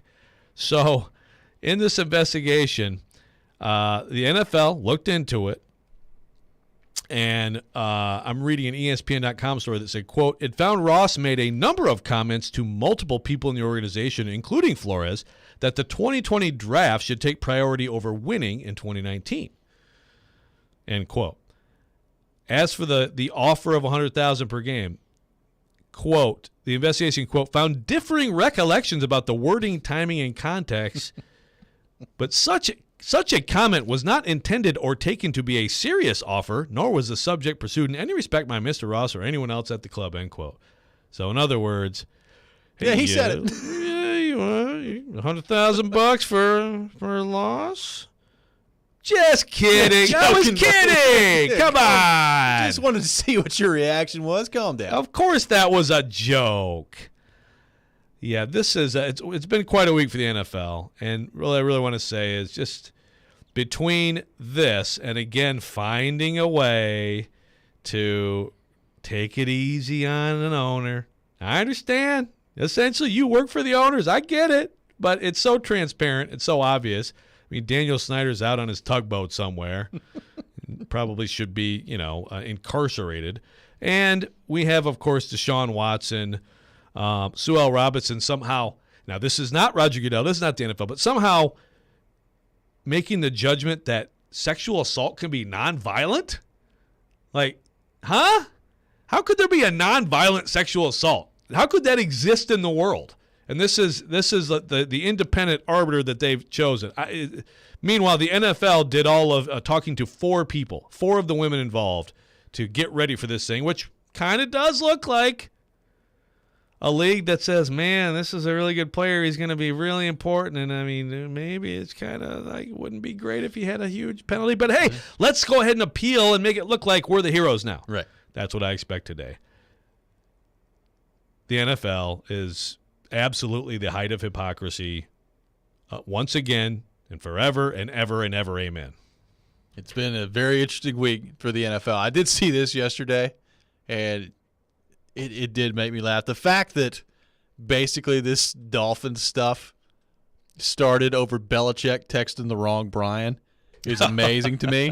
And the fact that it's eventually – or if he meant to. Some people think that. Well, because now – and I can't remember who tweeted this. I need to go back and find it. But basically the tweet was, so Belichick starts this whole thing with tweeting or texting the wrong Brian, and now his division rival has lost a first-round pick. Chess, not checkers. Interesting, isn't it? Yes, it is. So maybe Belichick knew which Brian he was texting after all. Who knows? I do want to believe that. And actually, if that is true, then I don't care if Belichick wins another game. He's the GOAT. He's the greatest of all time. Yeah, I retract my statement from the other day. Yeah. Yeah, I mean, I don't care if he actually meant to do this.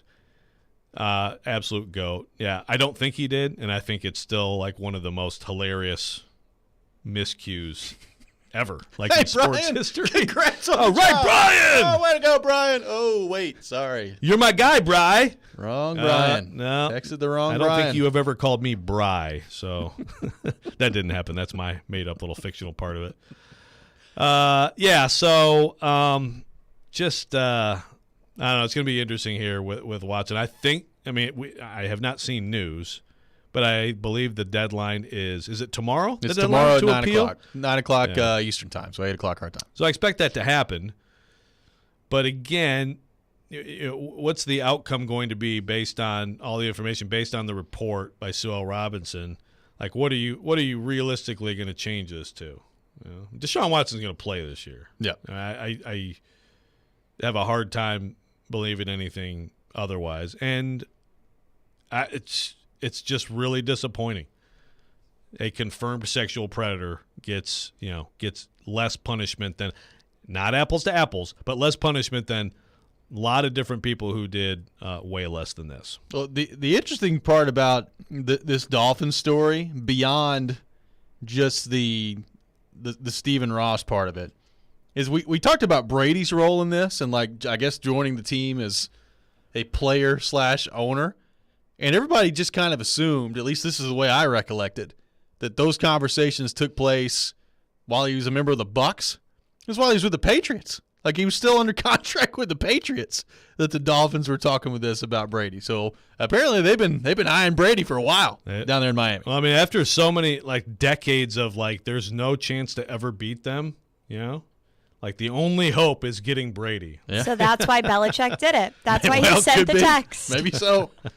The puzzle pieces are coming together. Hey, all right, Brian. Good job, buddy. Oh, wrong, bro. Oh my gosh. Oh, I'm so sorry. Me and texting. Yeah. It's like unfrozen caveman lawyer. I don't understand your fancy televisions. That's a Belichick. reference that that was on the same time period as Toons is the Driving Cat. Speaking of, do we think that Toons has gotten more love on our show than anywhere else in America? Anywhere, yes. 30 years. I mean, it was a great segment. It should get more love. And I found a T-shirt, actually. I think I'm going to try to buy it. I found a T-shirt online. I think it was a Super 70 Sports has a Toons' T-shirt. Yeah. So I'm either going to buy that for me or for Jared. Hey? XXL? XXXL? No, which I'm one? talking about myself. All right. I have to read this statement that Roger Goodell put out there on this matter yesterday. Quote, "Every club is expected to make a good faith effort to win every game. The integrity of the game and public confidence in professional football demand no less. An owner or senior executive must understand the weight that his or her words carry and the risk that a comment will be taken seriously and acted upon, even if that is not the intent or expectation, even if made in jest and not intended to be taken seriously. Comments suggesting the draft position is more important than winning can be misunderstood and carry with them an unnecessary potential risk to the integrity of the game. The comments made by Mr. Ross did not affect Coach Flores' commitment to win, and the Dolphins competed to win every game. Coach Flores is to be commended for not allowing any comment about the relative importance of draft position to affect his commitment to win throughout the season." Basically, brilliant statement from Roger Goodell. Yeah, basically Stephen Ross was like the owner of the Cleveland Indians in Major League. Yeah. It's just like, in a box, dare you, Rooney. Or Rooney. Flores. Yes. Sorry. You won. My goodness, what's going on? I was kidding, man. I was just kidding. And by the way, the integrity of the game, go to Calvin Ridley, things like that. Yeah. I understand the importance, but look at how much more that is valued over, women. Yeah, it's been pretty crazy. What a league. On that front this week. 615-737-1025, 615-737-1025. Coming up next, we'll be joined by Paul Kaharski from paulkaharski.com and Outkick 360 as well. You're listening to Robbie and Rex Road here on 102.5, 106.3, The Game. The MTSU Blue Raiders live here. Down, Middle Tennessee. 3-ball, yes, sir. And when you're in the borough, tune us in on 97.5. In the end zone, caught, touchdown. We are Nashville's best sports talk. ESPN 102.5 The Game. ElectronicExpress.com. We make it happen. ZZ Top and Jeff Beck get the party started. Raw Whiskey Tour. ZZ Top and Jeff Beck. September 27th, First Bank Amphitheater. On sale this Friday, 10 a.m. at LiveNation.com. Part of the Farm Bureau Insurance Concert Series. Buy tickets at LiveNation.com. The Nashville Sheriff is hiring correctional officers. Earn $52,500 after paid training and probation. Positions are available immediately. You must be 21 and over with a high school diploma or GED. Come join our family. That's $52,500 with great benefits. Apply now at sheriff.nashville.gov/apply or call 615-862-8170. Earn $52,500. Stop searching. Apply now. The Nashville Sheriff. This is a Reese's Peanut Butter Cup sound experiment. We're looking to find the perfect way to hear Reese's so you'll buy more of them. Here we go. Reese's. Reese's. Reese's. Reese's. Reese's. Hey, get out of here, you little stinker. Reese's. Reese's. Reese's. Peanut Butter Cups. That breathy one sounded very creepy, am I right? Nobody protects you from mayhem like Allstate. I'm a really big tree near your garage. Now, I'm a really big tree on your garage. and car. And if you don't have the right insurance, the cost to fix this could leave you wishing money grew on trees. So bundle your home and auto with Allstate to save up to 25% and be better protected from mayhem, like me. Based on coverage and limits selected. Savings vary, subject to terms, conditions, and availability. Auto prices vary based on how you buy. Allstate Fire and Casualty Insurance Company and affiliates, Northbrook, Illinois. At Wrangler, we know that life is all about taking the reins. No matter what's in front of you or which way the road turns. Sometimes the ride is smooth, sometimes it's rough. Sometimes you nail it, sometimes you fall.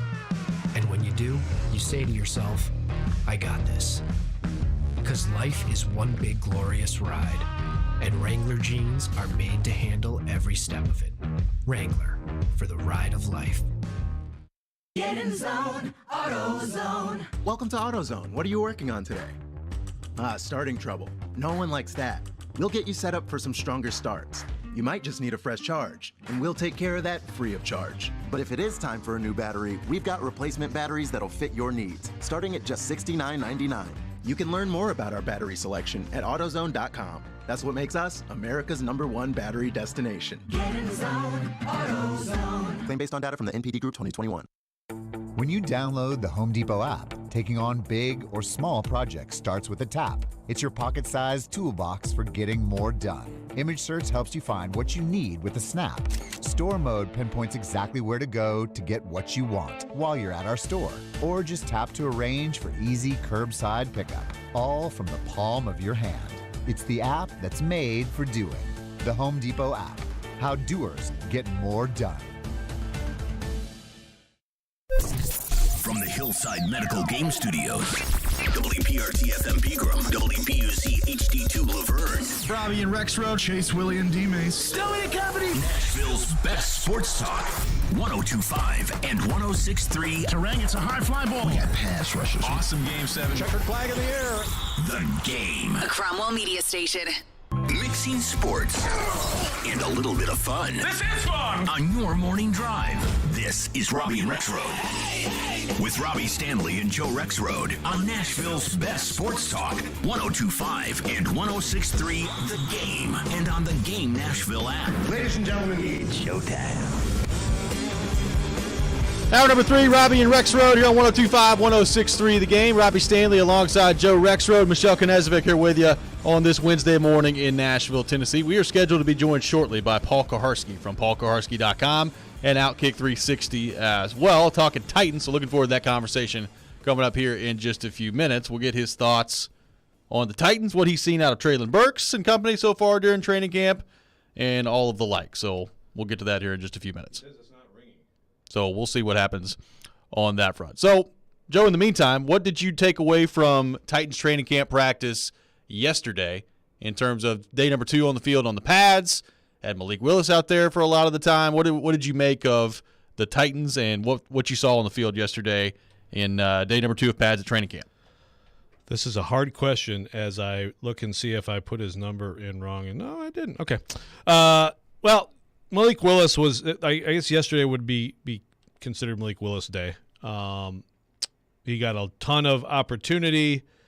He and Logan Woodside had like the final segment, which was a long segment, and Willis had his ups and downs. He had some good moments. I wouldn't say it was like a huge breakthrough day or anything like that, but he did make some good plays.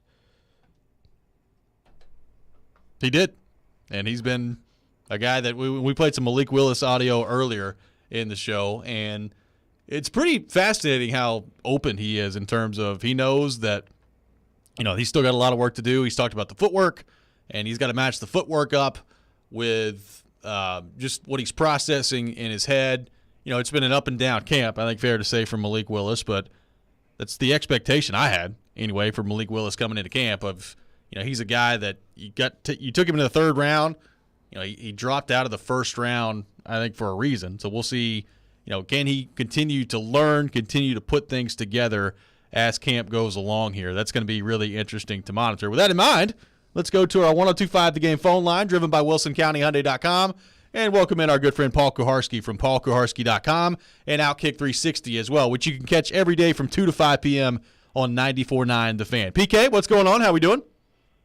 Good morning. I'm well, thanks, boys. Appreciate you taking time to be with us. So, PK, let's start on the Treylin Burks front. If you're a Titans fan, based on what he's done thus far in camp, and keeping in mind he's yet to play a game for the Titans, how encouraged should you be by Treylin Burks in the camp that he's put together thus far? Yeah, you should be encouraged about what he's done so far, but the key words there are so far. So I know it's hard for people to temper that it's 2 padded practices in and that it's August 3rd. But, I mean, everything's gone well for the Titans so far, and primarily I'm talking on the injury front. I mean, Elijah Molden's the only key guy that's missed any time due to injury. There's some other guys that went off yesterday. I hope that dog does not go crazy right now.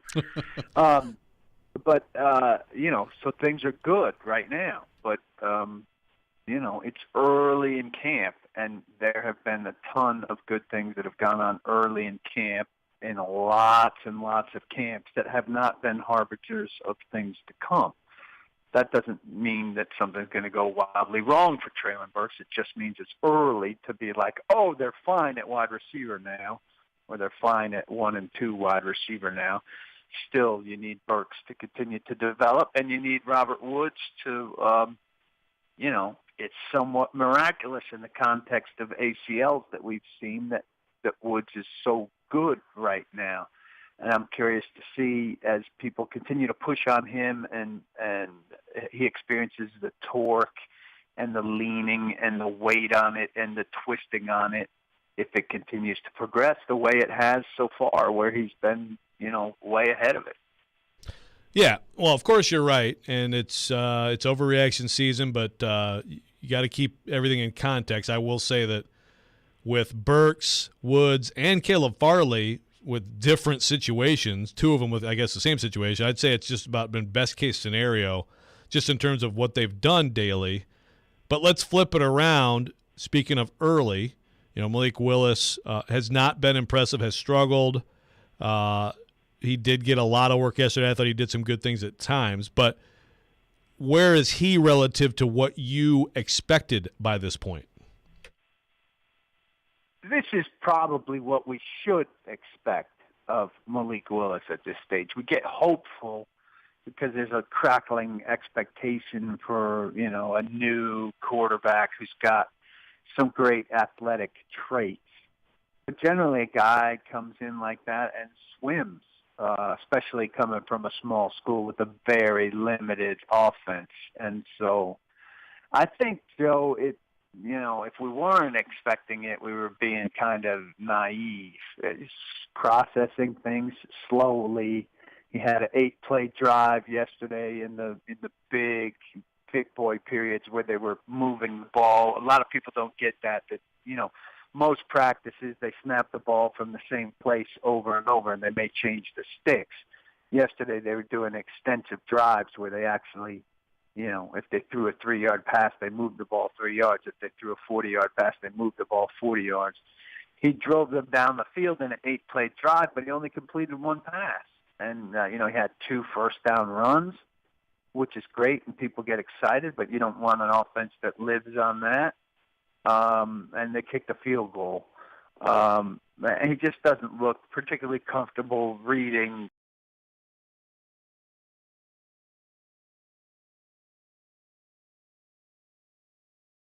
It wasn't a good quarterback class, and he's not a guy that you would expect to be good right away. I mean, we're talking about a year-long project in most everybody's projection for him, if not longer.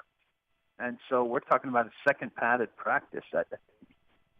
This is what the expectation should have been, should be. And so to micro-analyze him day by day, I think this will be the review for a while. Paul Karski on with us here on Robbie and Rex Road. So, PK, obviously we're very early in the camp, only a couple days in pads. But has anything in particular stood out to you on the offensive line front, particularly with Dylan Radins and Nicholas Petit-Frere, Aaron Brewer, that crew? Well, what stands out is they haven't made any changes yet.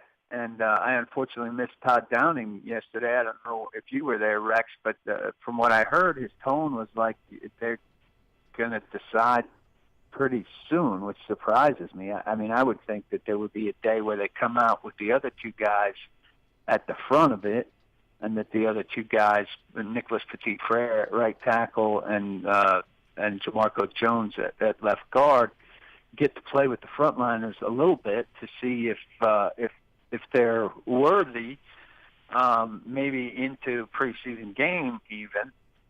If they don't get that chance, it's another outlet and if that's, I think his big commentary on the lack of depth and challenge as it is on Brewer and Radens' ability to win jobs. We're getting a little Robo Kaharski in there. Go to the good part. Go to the good part of the house, Paul. I wanted to switch gears a little bit and just get your thoughts on a couple big rulings this week. Deshaun Watson and now the Dolphins. What are your burning takeaways? Well, I mean, hoping I'm better here. I'm going out to the front porch, which is usually foolproof. Sounds good. Deshaun Watson, I'm in line with you read it, and you think, wow, Sue Robinson is going to lay down the hammer, and then she relies on precedent, and the penalty is underwhelming. The question then, and I think they're going to appeal, is, she relied on precedent. So does the league want a new precedent? I expect the league will want a new precedent, and so we'll appeal it to its own commissioner, which is his right, and he or his designee will come back with a harsher penalty to establish that new precedent. Then it'll go to court. The NFL usually wins in court. And Deshaun Watson will wind up playing on opening day because everything will be on hold because it'll be in court. Then a suspension may start or certainly finish next season, which will cost him a lot more money because he's got a bigger base salary, much, much bigger base salary next year because the Browns tried to evade that this year. Stephen Ross, the draft pick penalty for tampering, sends a clear message. I don't understand that they don't differentiate. Like, clearly, they say clearly they didn't tank, which is fine. The question isn't whether they tanked. The question is whether he wanted them to tank. Clearly, Flores and most coaches won't tank. But if he was directed to tank, if the tone of the building was that he should tank, he should be penalized for that. Not a question of whether the coach followed through on the request. The question is, was there a request? I don't think they handled that very well. I think they used semantics to let him off the hook for that. And quite frankly, it seems like the accusation was bogged down by the accusation of racism because Flores had him on other issues. I don't think he was fired because he was an African-American, but if he was fired in part because he refused to tank, there was a strong case there. What percentage because he refused to tank? If it was 20, if it was 40, if it was 60, that's significant to me, and I think they kind of shoved that under the rug. He was just kidding. Yeah, of course. Yeah, just totally joking there. PK, last thing for you. I know you've had an edition at paulkoharski.com this week. Tell us about that. Yeah, Mike Herndon's been terrific over the years writing at Music City of Miracles and then at Broadway Sports. And then last year he kind of backed out of it and focused more on his quote-unquote actual career, the thing that made him money and feeds his family. Tried to get him last year to write for me a little bit, and he declined. And so I circled back to him this year, and he decided to do it. So he's got his debut column with me today, and he's going to write one a week, add something different than I do, and than Blake Bedingfield does at my site. And so it's exciting. He's got a real knack for seeing things that other people don't talk about and writing analytically about them. So that column's up today and unlocked, and I hope people will check it out. And I think it adds a great deal of value to my site and to the Titans writing community. Check it out, paulkarski.com, Outkick 360 as well. PK, great stuff as always. Thanks for taking time to be with us, and we'll talk to you next week. Look forward to it, guys. Thanks. Absolutely. Paul Karski, our guest here on Robbie and Rexroad, joins us every Wednesday morning at 8 o'clock. We'll take your thoughts on the Titans, 615-737-1025, 615-737-1025. We'll get to more of Joe Rexroad's training camp reaction coming up next. This is Robbie and Rexroad, 102.5, 106.3, The Game. Let's put the green flag in the air and turn them loose. Nashville's home for NASCAR. He's going to try to make a big move here. It's brought to you by the Nashville Fairgrounds Speedway. We are your racing station. ESPN 102.5 and 106.3 The Game.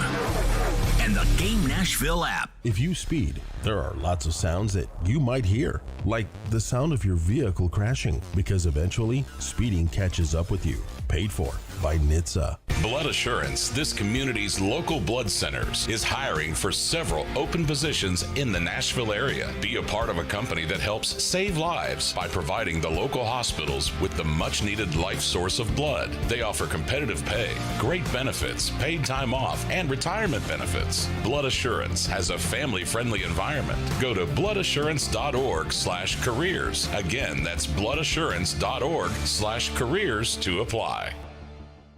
Hey football fans, Dak Prescott here, and I'm here to tell you that with NFL Sunday Ticket only on DirecTV, you can watch your favorite team no matter where you live.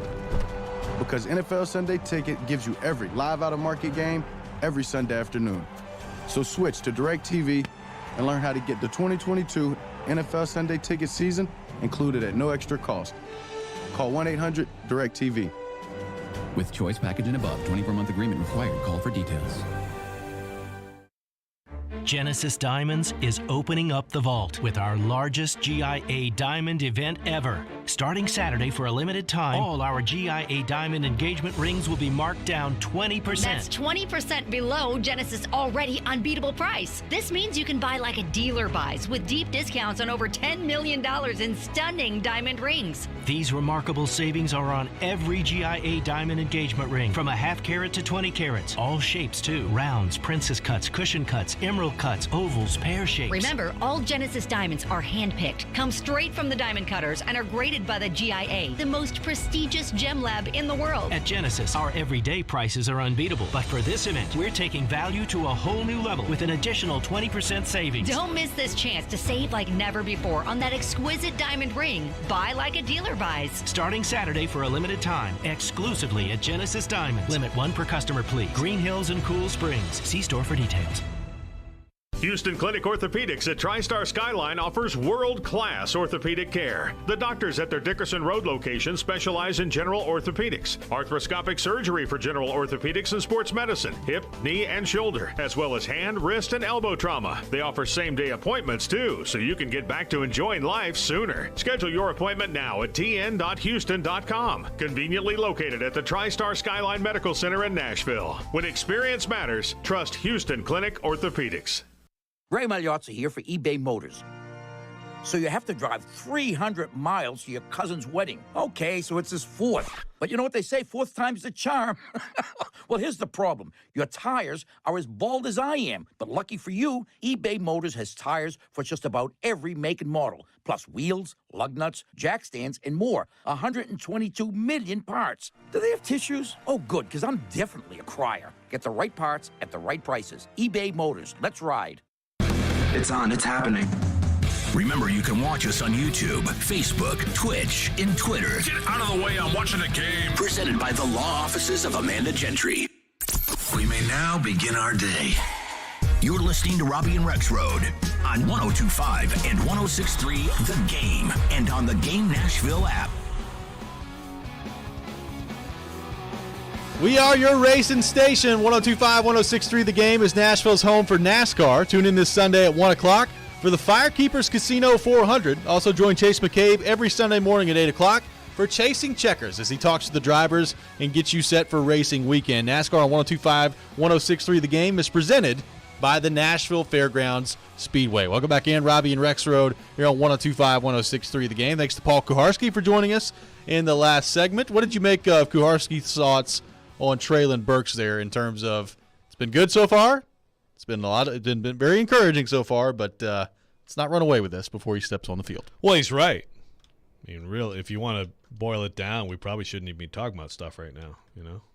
We should just recuse ourselves from commenting on camp until. Well, I enjoyed that he pointed out that not everything in training camp is necessarily a transitive property to the regular season. I did note. Yeah, he used the word harbinger. Yeah, I did notice that. Yeah. Not necessarily a harbinger. Very true. So does that mean this is someone who's covered many, many, many camps? Does that mean that Paul thinks that maybe Ryan Tannehill's not going to run away with the MVP award this year in the league? Well, did we blow an opportunity in not asking him? Man, we could have. Next week? Yeah. If this time next week, Tannehill's still not throwing a pick, then we'll really have to get Paul's thoughts on it. Oh, my goodness. That's the thing is I'm trying to – the problem is COVID messed up, the schedule and things like that. But there was still a camp to watch in 20. We just had to they have a very limited number of people let in and things like that. I'm sure Tannehill threw picks in the 2020 camp.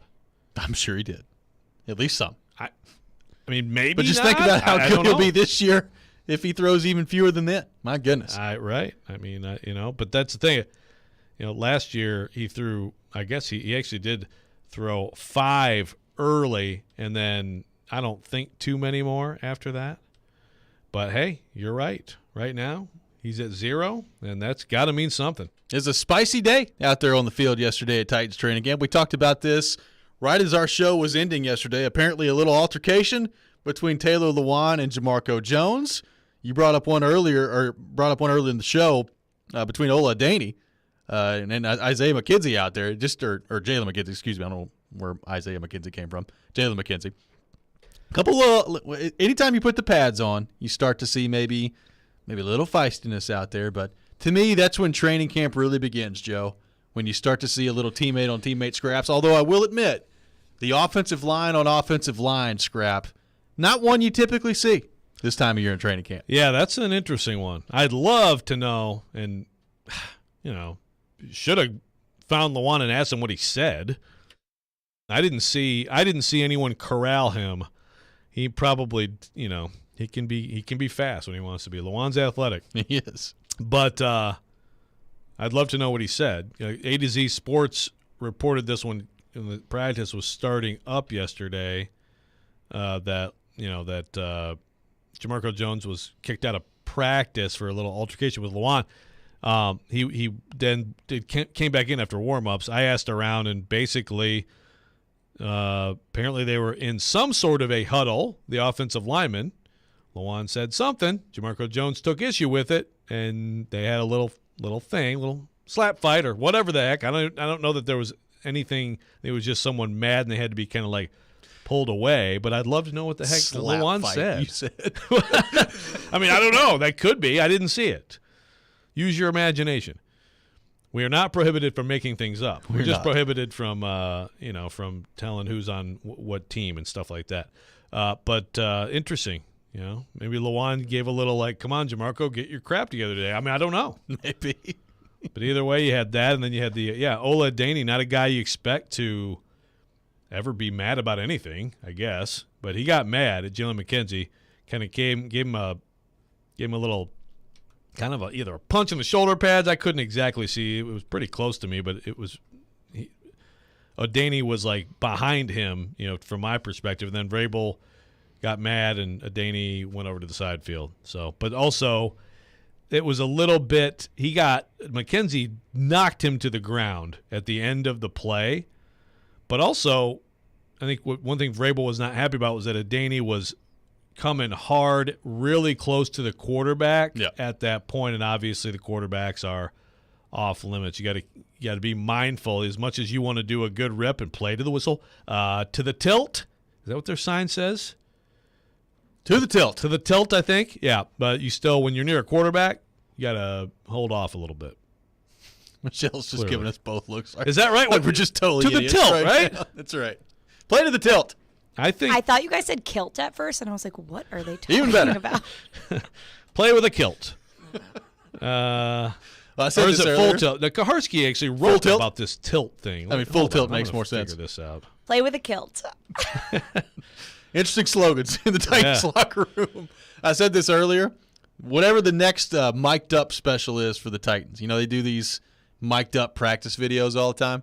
Whenever the next Vrabel one is, number one, I want you to show the whole thing. I'll sit there and watch all 90 minutes of it. I don't care. And I want it to be a time. Like, I really wish he was mic'd up yesterday because I would like to know what exactly he's saying as he's kicking somebody out of practice, whether it's Ola Adaney, Jamarco Jones. Word for word, I want to know what Vrabel said. And as we know, Vrabel very calm out there. Last time they mic'd him up, very calm on the practice video that the Titans showed out there. So I'm sure there's nothing to worry about if you mic up Vrabel. Yeah, I'd love to be the Titans employee who gets to go through that stuff. Imagine how long that takes to edit all that out. How many times are you just howling in laughter? I promise you, because, I mean, look, if you're out there, you get to hear some of it, and it is fantastic at times. But, yeah, it's like you edit it down to, okay, everybody, and then, all right, hit the showers. Here we go. All right, that's it. That's the last thing we can use. Okay, cool. In between, beep, beep, beep, beep, beep, beep, beep, beep. It's like someone sending Morse code. By the way, it is full tilt. That's what it says on the sign. Kaharski full took tilt a to little the tackle picture on his Twitter account, and yes, full tilt to the tackle. So Ola Adaney was going full tilt to the tackle, but maybe a little bit too full tilt because there was no tackle to be had of a quarterback. Real quickly, what have your observations been of Roger Mccreary? Because I bring him up because Shane Bowen, and we played the audio earlier, he was pretty complimentary of Roger Mccreary yesterday, like very high on Roger Mccreary in the camp that he's had thus far. Basically said that he doesn't really consider him a rookie because of the way that he competes and battles out there. You kind of went through your rookie report earlier. Burks and Mccreary have separated themselves, which if you're a Titans fan, I think is great because that's your first and second round pick. So it'd be nice for your first and second round picks to really be ready to go and stand out in camp, but so far they are. Has the way that he's played in camp influenced the way that you think they may use him this year? Because Shane Bowen did say yesterday he has done both. He's played inside, he's played outside, which for a rookie is pretty remarkable that they're putting that much on him this quickly into camp. Yeah, that was interesting from Bowen because he was talking about how he's doing both. And then I asked him, so basically, do you normally do that with rookies? He didn't come out and say, like, they never do that. But he did say there is a ton. It's two totally different positions. It's hard enough for a rookie in the NFL against the best football players in the world to try to master one position at this time of his career, but now he's in there for two. So that speaks well of what he's doing for sure. And I find it really interesting. Maybe he can compete with Farley. I figured that was his path because I didn't know how good Farley would be in camp. Well, Farley's been really good. Maybe he can that can be a competition, but maybe the more likely competition is at slot especially with Elijah Molden banged up right now. So either way, if it comes down to he's your swing cornerback and you feel good about him in any of those spots, even that is pretty good outcome at this point in his career because you need that depth. You know someone's going to get hurt. And I just watching him play day after day, he looks like a guy who can help this team one way or the other. So, yes, I'd say those two have kind of separated themselves a little bit in terms of if you're going to look at all the rookies, and they also go against each other a lot.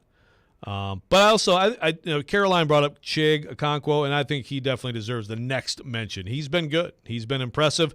Still waiting to kind of find out more about him as an inline blocker. We'll continue to get Joe Rexroad's training camp observations from the Titans coming up next. More of your thoughts as well on our text line driven by WilsonCountyHyundai.com, 615-737-1025, 615-737-1025. We'll also get to some unfortunate news last night, the passing of a sports legend as well. All that ahead. We're in the final countdown to the fall sports season, and before everyone hunkers down in their man cave, we're providing the ultimate date night opportunity, a pair of tickets to see Michael Bublé coming up at Bridgestone Arena on Tuesday, August 16th. Tune in to 102.5, 106.3 The Game all week next week for your chance to win, presented by Blend Bar. You're listening to Robbie and Rexroad, 102.5, 106.3 The Game. Hey, Preds fans. Sliding across to make the save is Sarah. You can now hear Nashville's best sports talk. The backhander, he scores! And every Predators game on 106.3 FM. Oh, that was a thing of beauty. From downtown Nashville to Rutherford and Williamson counties. Duchesne with the overtime winner. Catch all the action on 102.5 and 106.3 The Game. There's no place like Panera. Enjoy a toasty sandwich served on fresh baked focaccia or a refreshing salad with sweet berries. Panera.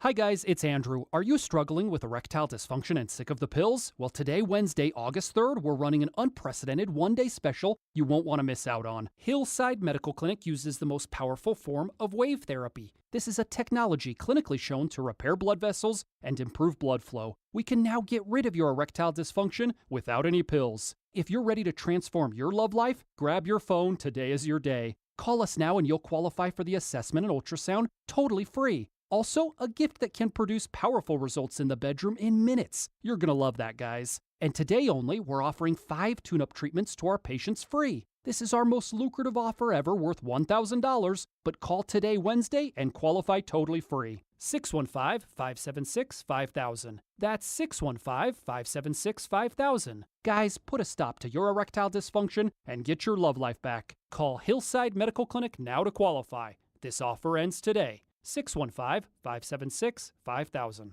Get ready for back to school at Electronic Express. Get an LG 55-inch 4K TV for $399 or a Hotpoint washer and dryer pair for $849. Save up to 40% in every department at Electronic Express. Computers, appliances, 4K TVs, housewares, furniture, mattresses, and more. Don't miss out on a Lenovo 2-in-1 computer for $699 or an Elite Gourmet air fryer for just $49. Shop in-store or online with free financing. Electronic Express. We make it happen. I'm Joe Namath, here to tell you about another number 12. USA Hemp Store's original number 12. USA Hemp Store cream is hypoallergenic and uses an easy-to-apply blend of ingredients designed to go on gently. And with no odor, no one knows you've got it on, except you, of course. The original number 12 CBD creams, grown in the USA, THC-free, lab-tested, and a portion of every sale supports Homes for Veterans Incorporated. USA Hemp Store's original number 12 works like it does for me. With this special Joe Namath offer, get the original number 12 just $34.95. Free shipping on every order. Distributorships available. Call to learn more. 844-305-1212. 844-305-1212. Or visit usahempstore.com. usahempstore.com. THC free is below the level of detection using validated scientific methods. Alexa Labs June 2022 certification analysis. USA Hemp Store is not making any guarantees about the results of taking any action, whether recommended in this advertisement or not. USA Hemp Store is not making any guarantees nor any endorsements concerning any of its products. Paid endorsement. Jump into the thrill at Bally's Evansville Casino with 24-hour gaming excitement, 3 dining options, and 2 first-class hotels. Plan your casino getaway now at Bally'sEvansville.com. Gambling problem? Call 1-800-9-WITH-IT. Cutting the price of your wireless bill feels good. Really good. Actually, it feels great. You should try it out. So cut your bill by switching to Straight Talk Wireless, now offering our $45 Silver Unlimited plan with 5 gigabytes of hotspot and nationwide 5G on America's largest, most dependable networks. The $45 Silver Unlimited plan from Straight Talk. Straight Talk Wireless. No contract, no compromise. A month equals 30 days. See terms and conditions at straighttalk.com. 5G capable device required. Actual availability, coverage, and speed may vary.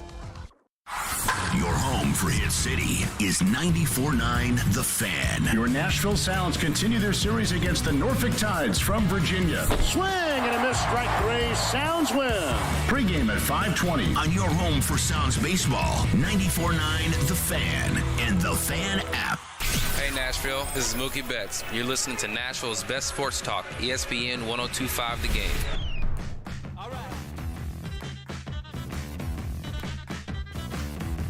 Welcome back in, Robbie and Rex Road here on 102.5, 106.3 The Game. We are streaming live on Twitch, Twitter, YouTube, and Facebook. Our video streaming brought to you by the law offices of Amanda Gentry. We are live from the Hillside Medical Game Studio on this Wednesday morning in Nashville, Tennessee. Robbie Stanley, Joe Rexroad, Michelle Knezovic here with you. But the choice is yours coming up at 8:45, the Michelle Knezovic edition. So looking forward to that here in about 15 minutes. Right now, taking your thoughts on the Titans on our phone and text lines, driven by WilsonCountyHyundai.com, 615-737-1025, 615-737-1025. So Joe, we've gone through the rookies. Anything on the offensive line as the pads have gone on the last couple of days stand out? And we heard PK's thoughts on this earlier. It's been, obviously very early into camp. Todd Downing spoke on this yesterday in terms of, what he's looking for on the offensive line and when decisions could come on the offensive line. But what has stood out to you on those two areas specifically that have been so much of the conversation over the offseason as to what the offensive line is going to look like?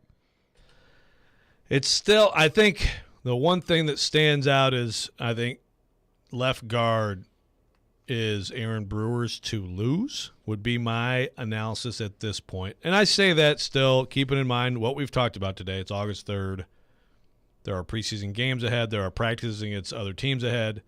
They obviously really like him, though. Yeah, there are a lot more padded practice ahead, but yeah, I think they really like him.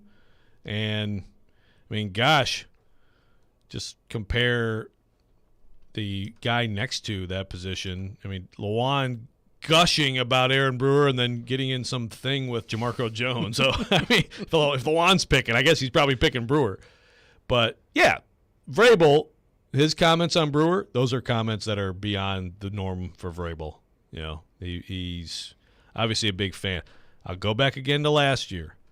Now, Nick Westbrook-Akina, we know this. Everybody talks about him, right? But go back to last year in Dontrell Hilliard and Vrabel, even early on.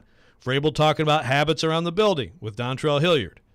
So what happens at the end of the season? I would have guessed of the two, I would have probably chosen Deontay Foreman as the more likely to be coming back. But Dontrell Hilliard, I think, was never out of the picture in their mind, and he is going to be the third down back. I tell you what, by the way, haven't talked about him. Man, he looks good. Dontrell Hilliard looks good out there. So there's another example of Vrabel giving clues, whether he's trying to or not. If he's actually willing to come out and say things about someone, pay attention to it. When he says stuff about Aaron Brewer, stuff he said this camp, pay attention to it. I think he's going to be the starter on day one. And Jamarco Jones, I guess the question then there is he a capable backup? Right. I mean, last year they brought in Kendall Lamb. We thought it was going to be Kendall Lamb and Dylan Radins fighting for right tackle. It ends up being David Quesenberry just gets the job. He wins the job, but, they're totally different from what we expected. And Kendall Lamb really was not even a worthwhile backup for this team. Is Jamarco Jones? I don't know. The other one, I'm still very open-minded on right tackle. I would also continue to pick Dylan Radins to start opening day. By the way, that was my offensive line I said a few months ago. You did. But I'm not going to close the door on Nicholas Petit-Frere making a run. My untrained eye, when I watch Nicholas Petit-Frere out there, he looks like he has the tools to be good. The question is, how much ground can he make up? How's he doing on the learning curve with everything that goes into the position? I don't know, but we're going to learn more about that soon too. Well, and you brought up the question earlier. If you're a Titans fan, is it good if Nicholas Petit-Frere is pushing Dylan Radins? Is it good if Dylan Radins just wins the job and blows him out of the water and it's never really challenged for the starting spot? I guess time will tell with that answer, but I don't know. Like if, let's say, Petit-Frere works his way up, maybe, the tools that he brings to the table physically, you really like if you're the Titans, and maybe he gets himself to a spot by the time the season rolls around, maybe not even the first week, but at some point in the season where he's ready to go. Could that be more of a commentary on him than it is Dylan Radins? Maybe, but I can tell you how that will be viewed with Titans fans. It will be viewed as a commentary on Dylan Radins. Yeah, and it's obviously, if you're Titans, you hope that they're elevating each other. You fear that they're just neither of them is good enough right now. What also could happen is I think Radins has done all that he's been asked to do and then some. He's put in the work. He's committed to trying to figure this out. He was an offseason award winner, all these things. And he could be the better player in practice, and then you could have one bad game where it just goes really wrong. And then at that point, the question is, is Petit-Frere ready? I mean, I'd keep an open mind in that position until we see Dylan Radins against other competition really playing well, I think it could go a lot of different ways. Does it worry you at all that there's not really a veteran guy to play tackle if somebody goes down? I mean, I guess you could slide Jamarco Jones over there, but we're talking about him right now like a guard. Is he good enough to play guard? And then the tackle conversation is different. Like, does it worry you that there's not even I'm not even talking about a star or anything, but like let's a Dennis Kelly type in the mix right now, because honestly, if there was, he'd probably be winning the starting job. Does it worry you that that's not on this roster based on the way that this offensive line is constructed? Yeah, we talked about going into camp the idea of a veteran being added, which position would be more likely. I think it's way more likely at offensive line than receiver anymore, because the receivers have you've gotten a lot of performances and improvements there, and I think you have enough not to rule out the possibility, but I would be surprised. I would not be surprised if the offensive line gets an add. I mean, you've got after you go. It's so weird, too, when you look at the roster of the Titans. Like, they list Dylan Radins and Nicholas Petit-Frere, for example, as OL. Okay? And then they have all these other players who are listed as tackles. Like, they're not – those are – well, I guess Radins has played inside, so I guess that's fine. I mean, Petit-Frere is versatility. Petit-Frere is a tackle. But Jalen McKenzie – Christian DeLauro right now is getting left tackle reps. It's his second year out of Illinois. That's the thing. Like, I can't sit here and tell you right now that I've watched a ton of, like, Christian DeLauro and how he's playing. It's possible a guy like that could make a huge jump and they could feel like he could be a swing tackle. Jalen McKenzie, the rookie who, again, Oladeney got mad at yesterday, working at right tackle. I mean, is he a guy who, other than that moment, has opened any eyes? I can't sit here and say for sure no. So we're just gonna have to wait and see how it plays out. These are also guys who, in preseason games, that will be helpful to see how they play. But if you tell me right now that John Robinson at some point is going to go out there and find a veteran, and I'm not batting an eyelash at that. Joe, really sad night last night, the passing of Vin Scully, passing away at age 94, legendary sports broadcaster. It's been a tough week with Bill Russell passing away and with Vin Scully passing away late last night as well. They've been kind of just showing his different career highlights all day long on ESPN so far on the TV, and it's really amazing. I think the number was 25 World Series that he's called, 20 no-hitters, 3 perfect games, 12 All-Star games. Like, the guy was unbelievable, and I guess I didn't realize this until Schefter pointed it out earlier. He was also on the broadcast for The Catch in San Francisco as well, the football game. So just a legendary broadcaster, and a really sad night last night. Vin Scully passing away at the age of 94. Yeah, what a week. It's awful to lose Bill Russell and Vin Scully, giants. Different sports, different ways, but sometimes, you have famous people, announcers or whatever, who are really good and you really you like them, right, because of how good they are, but then you hear, maybe they're not, maybe off camera, they're, it's not the prickly. Same. Yeah. I think Vin Scully is like unanimous support and affection from anybody who ever knew him, which says something to me too. So, big loss, 182 years between those two guys. So they lived great lives, but it's still sad to lose them. No question about it. 615-737-1025, 615-737-1025. Coming up next, it is time for The Choice is Yours. You're listening to Robbie and Rex Road, 102.5, 106.3, The Game. And here we go! Every Tuesday at 11. The Music City Grand Prix is green! Chase, Willy, and DMase will get you set for the Big Machine Music City Grand Prix by talking to some of IndyCar's best drivers. Pleased to be joined by Scott Dixon. I can't wait, man, and thanks for having me on, and looking forward to getting back to Nashville. Weekly driver interviews are presented by Social Furniture, where we sell comfort. Shop local, shop social at 5412 Charlotte Avenue, and by the Nashville Sheriff on 102.5 and 106.3 The Game and the Game Nashville app. from the Fox 17 News Code Red Weather Center. I'm Fox 17 meteorologist Greg Bobis. Today, highs in the middle 90s. And then you factor in the humidity. Will feel close to 100 during the afternoon. The possibility of a few isolated showers and storms. Most of us stay dry throughout today. Brought to you by Hiller Plumbing, Heating, Cooling, and Electrical. Call the Happy Face Truck today. Hey, Nashville, what's the best part of hockey? That's rhetorical. We all know the answer. It's the 3-on-3 overtime, the speed, the skill, the tic-tac-toe passing. It is electric. Well, now there is a new, totally 3-on-3 ice hockey league called 3 Ice, coming to the Music City on August 6th. They're playing at Bridgestone Arena, and tickets are available now at 3ice.com. 6 teams touring across 9 cities, playing a bracket-style tournament at each stop. It's overtime all the time. Hair on fire hockey. Log on to 3ice.com for tickets now. With no fees or minimums and no overdraft fees, banking with Capital One is the easiest decision in the history of decisions. Even easier than choosing Slash to be in your band. Next up for lead guitar. You're in. Cool. Yep, even easier than that. With no fees or minimums and no overdraft fees, is it even a decision? That's banking reimagined. What's in your wallet? Terms apply. See CapitalOne.com/bank for details. Capital One N.A. member FDIC.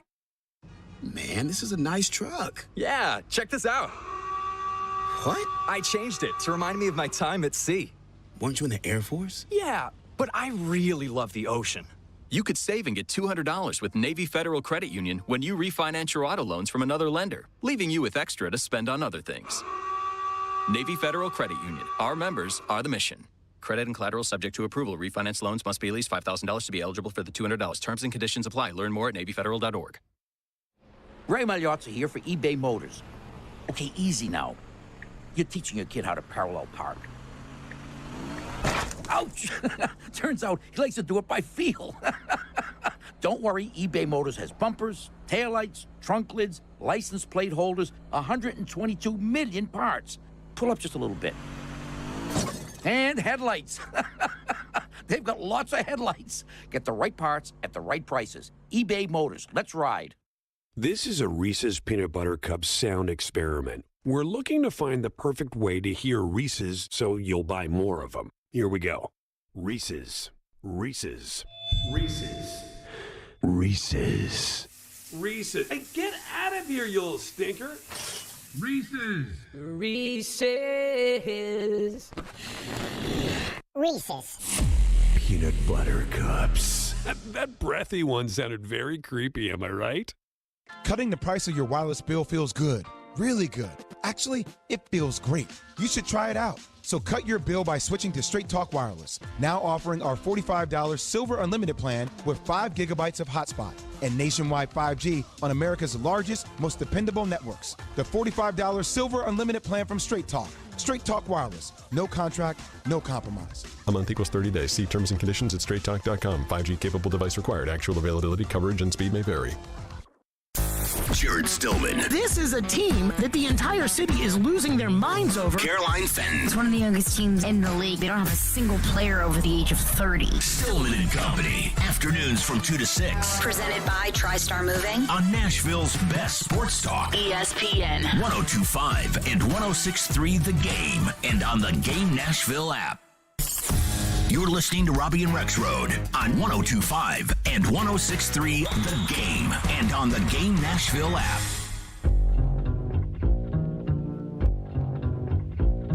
Here they come, yo. Here they come. Here they come, yo. Here they come. Here they come. This or that. This or that. This or that. And it is that time of the week. Time for the choice is yours here on Robbie and Rex Road. I'm laughing, Joe, because I know exactly what you're thinking right now. Is that like the song, or is it because we only have one ear? It's because we only have one ear. You can only hear one. This. We don't hear both. This. Just beautiful stuff. It is time for the choice is yours. As always, we encourage your participation on our text line, driven by WilsonCountyHyundai.com, 615-737-1025. Michelle Konezovic, I turn things over to you. Okay, guys, are we starting with sports or non-sports? Just don't talk to us in stereo because you may just be muted. Let's go non-sports. Okay, non-sports. If you guys could compete in any game show or reality TV show where there's some sort of prize, money, or something at the end, what would it be? I got this. Okay. It is a dream of mine. It is a dream of Katie Rexroad. It is a dream of our family to be on the show Big Brother. Oh. It is our guilty pleasure as a family. We love the show. Katie and I have been watching this since we were dating, going way back, like season 2 with Dr. Will. We've been made fun of many times. Let me tell you something. It is a great show. It is a great competition. It's not a reality show. It's a competition for $500,000, although I think maybe they play for $750,000. Someday. Now, I've tried to put my little sister up to going on the show. She didn't do it. Now she's old like me. We do. Our daughter, Caroline, is a prospect, but I am still looking at possibly being the old guy on Big Brother someday, because there's always like an old guy, like some crusty, and usually they get voted out quickly. But you know what? Maybe I'll have staying power. That's right. It's an absolute dream, and it's a great show. There you go. I have 2 answers. Okay, so let's hear it. my first one is what I would do right now this minute, and that is Family Feud. Now, love it. I always watch it, and I think to myself, oh, I would destroy this. No question about it. And then you get to the studio, and it's probably a different story at that point. But I feel like my chances on Family Feud would be pretty good. You know, ask me again in a year when, as we continue to update our health journeys every day, when I'm continuing to work out at this time next year, American Ninja Warrior, I'm all for it, baby. Give me that obstacle course. I'll get through it. Nice. That's what I'm going for. That is American scary. Ninja Warrior. That is scary. So I have 2 also. The first one, you just get a huge trophy. I don't think you actually get, a prize. But I'm going to get made fun of for this. Dancing with the Stars. There we go. I'm not a professional dancer, so I would have to obviously be the star. So that would be a struggle to figure out how obviously have to be the star. But I think I would absolutely kill it. My friends always make fun of me. I'm like, guys, I could totally get on there and just like win. I probably would have 2 left feet, but I feel like that would be really, really fun. There you go. And the other one, which I have applied for, but all of my family members are like, we're not doing this with you, Michelle. And I've tried to convince people to, do a video with me to get on the show. It is, oh my gosh. Oh, we got Price is Right. Oh, got it. Wheel no, of no, Fortune. No, I got it. No whammies. I blanked for a second. The Amazing Race. Okay. Where, sure. Would have never guessed that. Yeah, right. I love that. You have a partner, and essentially you are flying around the world, and you do all these obstacles, and I mean it's intense, and the knowledge you have to know at the end. But that would be pretty cool, and you win $1 million. So, pretty good. and you get to travel around the world. So, By the way, some quick I like word that from our one a lot. fearless leader, Chase McCabe, on gosh. our text line says, I auditioned for Big Brother one Oh time. my gosh, Chase Chaser, McCabe. He tried Chaser! it. I would be rooting for you so hard, man. Don't stop. Do it again. You're young. Keep going. Keep You're on not, going. You can't be the old guy yet, but you're still young enough to be just one of the guys. bros on the show. That's right. Yeah. Okay, switching over to sports in honor of Vin Scully, one of the most incredible play-by-play announcers. Personally, I think. I know a lot of other people think so as well. You guys can choose one. You can choose a couple. Who is your favorite maybe play-by-play announcer or color analyst or somebody you associate with or always want to hear when you turn on a specific sport? Well, mine is very personally biased with me because I know the person and have grown up watching him, but it's Pete Weber. Like, Pete Weber can call anything. Baseball, football, hockey, soccer, whatever you want him to call, he can call. So he would be my answer just because I think he's a lot of people's answer around here. If I had to go beyond that, honestly, it's probably Doc Emmerich. Doc Emmerich was great calling hockey. And I watched Doc Emmerich in the Olympic Games calling water polo and watched like the whole match because Doc Emmerich was calling the game. So those would be my 2. More on the personal connection with Pete Weber. Like, I grew up listening to Pete Weber. So he's my guy always. But Doc Emmerich would probably be the other one. Yeah, so for me, it's an interesting timing on this because, I almost don't want to say this because we just lost Vin Scully, but I believe Ernie Harwell is the greatest play-by-play announcer of all time. Am I biased? Absolutely. I essentially grew up listening to Ernie Harwell. I think I've probably told this story on here, but I might have to tell it again. It would have been 20 years ago. 20 years ago, I got to spend a day with Ernie Harwell. He was still doing the Tigers games, so he was at that point 84 years old and still just rocking. And it was, I honestly, I think it'll be the thrill of my career when it's all done. it'll stand as the thrill of the career. One of the things about that day I remember is telling him when the Tigers fired him, because Bo Schembechler, and it was a big mess, huge controversy in Michigan. My grandma wrote a letter and it printed in the Detroit News, so angry about them. And I told Ernie Harwell about this. I said, well, you tell your grandmammy I said thank you. Ernie is from Washington, Georgia, Southern all the way. And this guy got traded from the Braves to the Orioles. He also called the shot heard around the world, Bobby Thompson. I mean, he and Vin Scully were both in New York, Dodgers and Giants in like the 50s. You know, it's incredible. Rest in peace, Ernie. Passed away in 2010. That's an easy one, and I've just hijacked the whole segment because I'm so excited about Ernie Harwell. I hope this was Grandma Phyllis, who you it go is visit. Absolutely Grandma Phyllis. Yes, she was so angry about it. I like the entire Tiger fury still about this that they fired him. They ended up bringing him back because this happened in 1991. Oh man. Don't get me started. You already did. Sorry. That'll be a Rex rant in the future again. Mine is Doris Burke. Yep. Just, she's hearing awesome. a female voice, especially basketball. You guys, everybody knows who listens to this show how much I love basketball. Her, and then also I have to put Jim Nance in there because March Madness is my favorite time of year, and his voice is just associated with it. And Tiger even Woods approaches the green on hole 6. I was just going to say, I even don't like golf. And hello, friends. That's what I think of. Hello, friends. Doris Burke, play-by-play, color, sideline. All of it. Pretty good. Fantastic. Also just paved the way for so many people. Okay, switching back to non-sports. This is pretty open-ended. You can go which way you want. But what food or food group gives you the ick? It can be one specific thing, a dish. Yeah. I'll start on this one. Not a sushi guy. I've tried before. I can't do it. I prefer my fish to be cooked. You know, there's this great invention called fire a long time ago. Then you could put the fish over the fire and cook the fish and eat the fish that's cooked after that. There's sushi that's cooked. I know that. But a lot of which is not cooked as well. Uncooked sushi, I cannot do. I've tried many times. My wife loves it, so sometimes I've just got to bite the bullet and go. But I can't do it. Don't like it. So if you go to you can get assume you get you can just get like a teriyaki dish with steak or whatever, right? Yeah. Yeah. That's very disappointing though. Well, God, look, I I've love tried. sushi. I've wanted to like it. I just can't do it. I think my struggles to find an answer kind of speaks to my issue yesterday, my Rex rant. I mean, because even like banana pudding, which I think is overrated, like I still will eat banana pudding. No, this always goes back to I don't have an answer. Like I swear, I don't. There's not any food that I don't like. Let me think about it. What's your answer?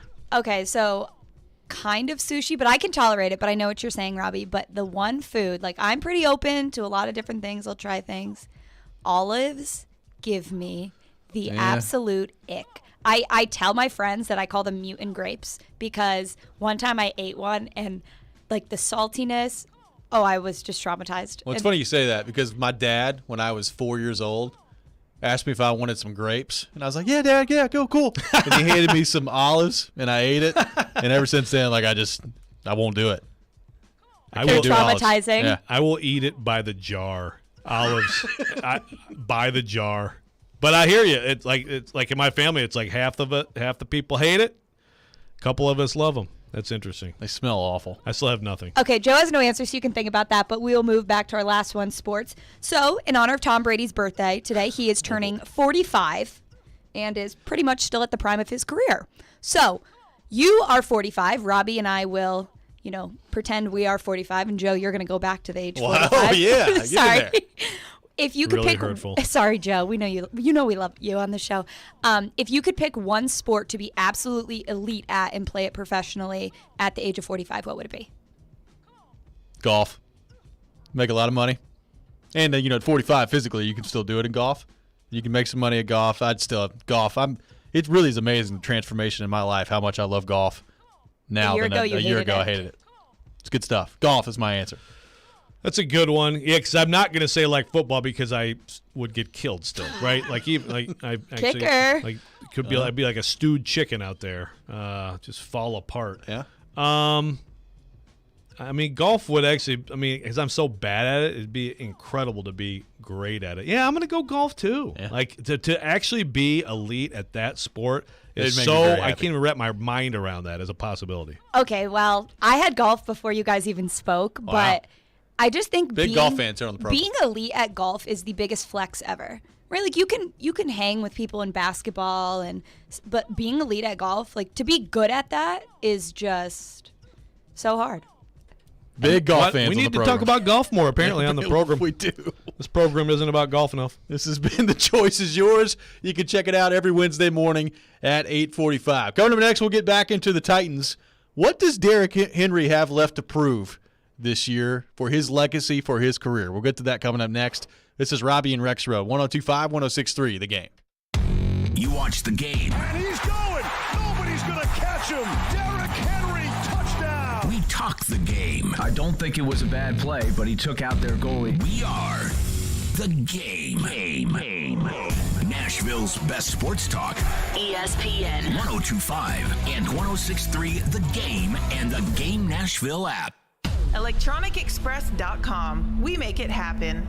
Winning this award is truly like winning the Super Bowl of car dealer awards for Mercedes-Benz. Edwin Vickery, General Manager of Mercedes-Benz of Music City. Culture eats strategy for lunch. You have to hit on all cylinders to win this award. You can strategize all you want. You got to still have the right tools, and our tools are our people. Live the dream with three-time Mercedes-Benz Best of the Best award winner, Mercedes-Benz of Music City. Go to mbofmc.com.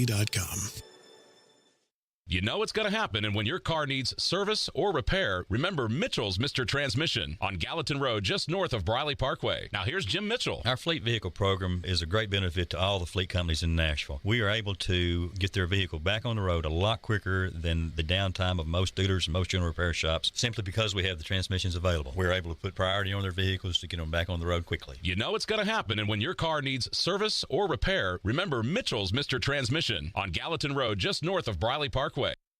When you download the Home Depot app, taking on big or small projects starts with a tap. It's your pocket-sized toolbox for getting more done. Image search helps you find what you need with a snap. Store mode pinpoints exactly where to go to get what you want while you're at our store. Or just tap to arrange for easy curbside pickup, all from the palm of your hand. It's the app that's made for doing. The Home Depot app. How doers get more done. In today's world of high gas prices, filling up has never been so rewarding thanks to the free app from Upside. I earned back $37 in the first month alone. I love the Upside app. I have my whole family using it now. And so far, we've earned back over $300. Upside is a total no-brainer. A free app that pays you back serious money on every tank of gas or diesel, as much as 25 cents a gallon. Upside users have already earned over $200 million. You can't control the rising prices of gas, but thanks to Upside's free app, you can start putting money back in your wallet with every gallon. Anytime you're ready to cash out, it's quick and easy to transfer your earnings to your bank account, PayPal, or a gift card. Download the free Upside app and get cash back on every gallon of gas. Use promo code ESPN6 for an extra 25 cents per gallon on your first fill-up. That's code ESPN6. Use code ESPN6 for an extra 25 cents per gallon back in your first fill-up. Cashback's not available in gas in New Jersey and Wisconsin. Welcome to Allstate, where driving safe saves you more. And it should. With DriveWise in the Allstate app and your safe driving skills, you can save 40%. Add it to your policy for personalized driving feedback and save. Lower your rates, match your expectations with Allstate. Click, call, or visit allstate.com today.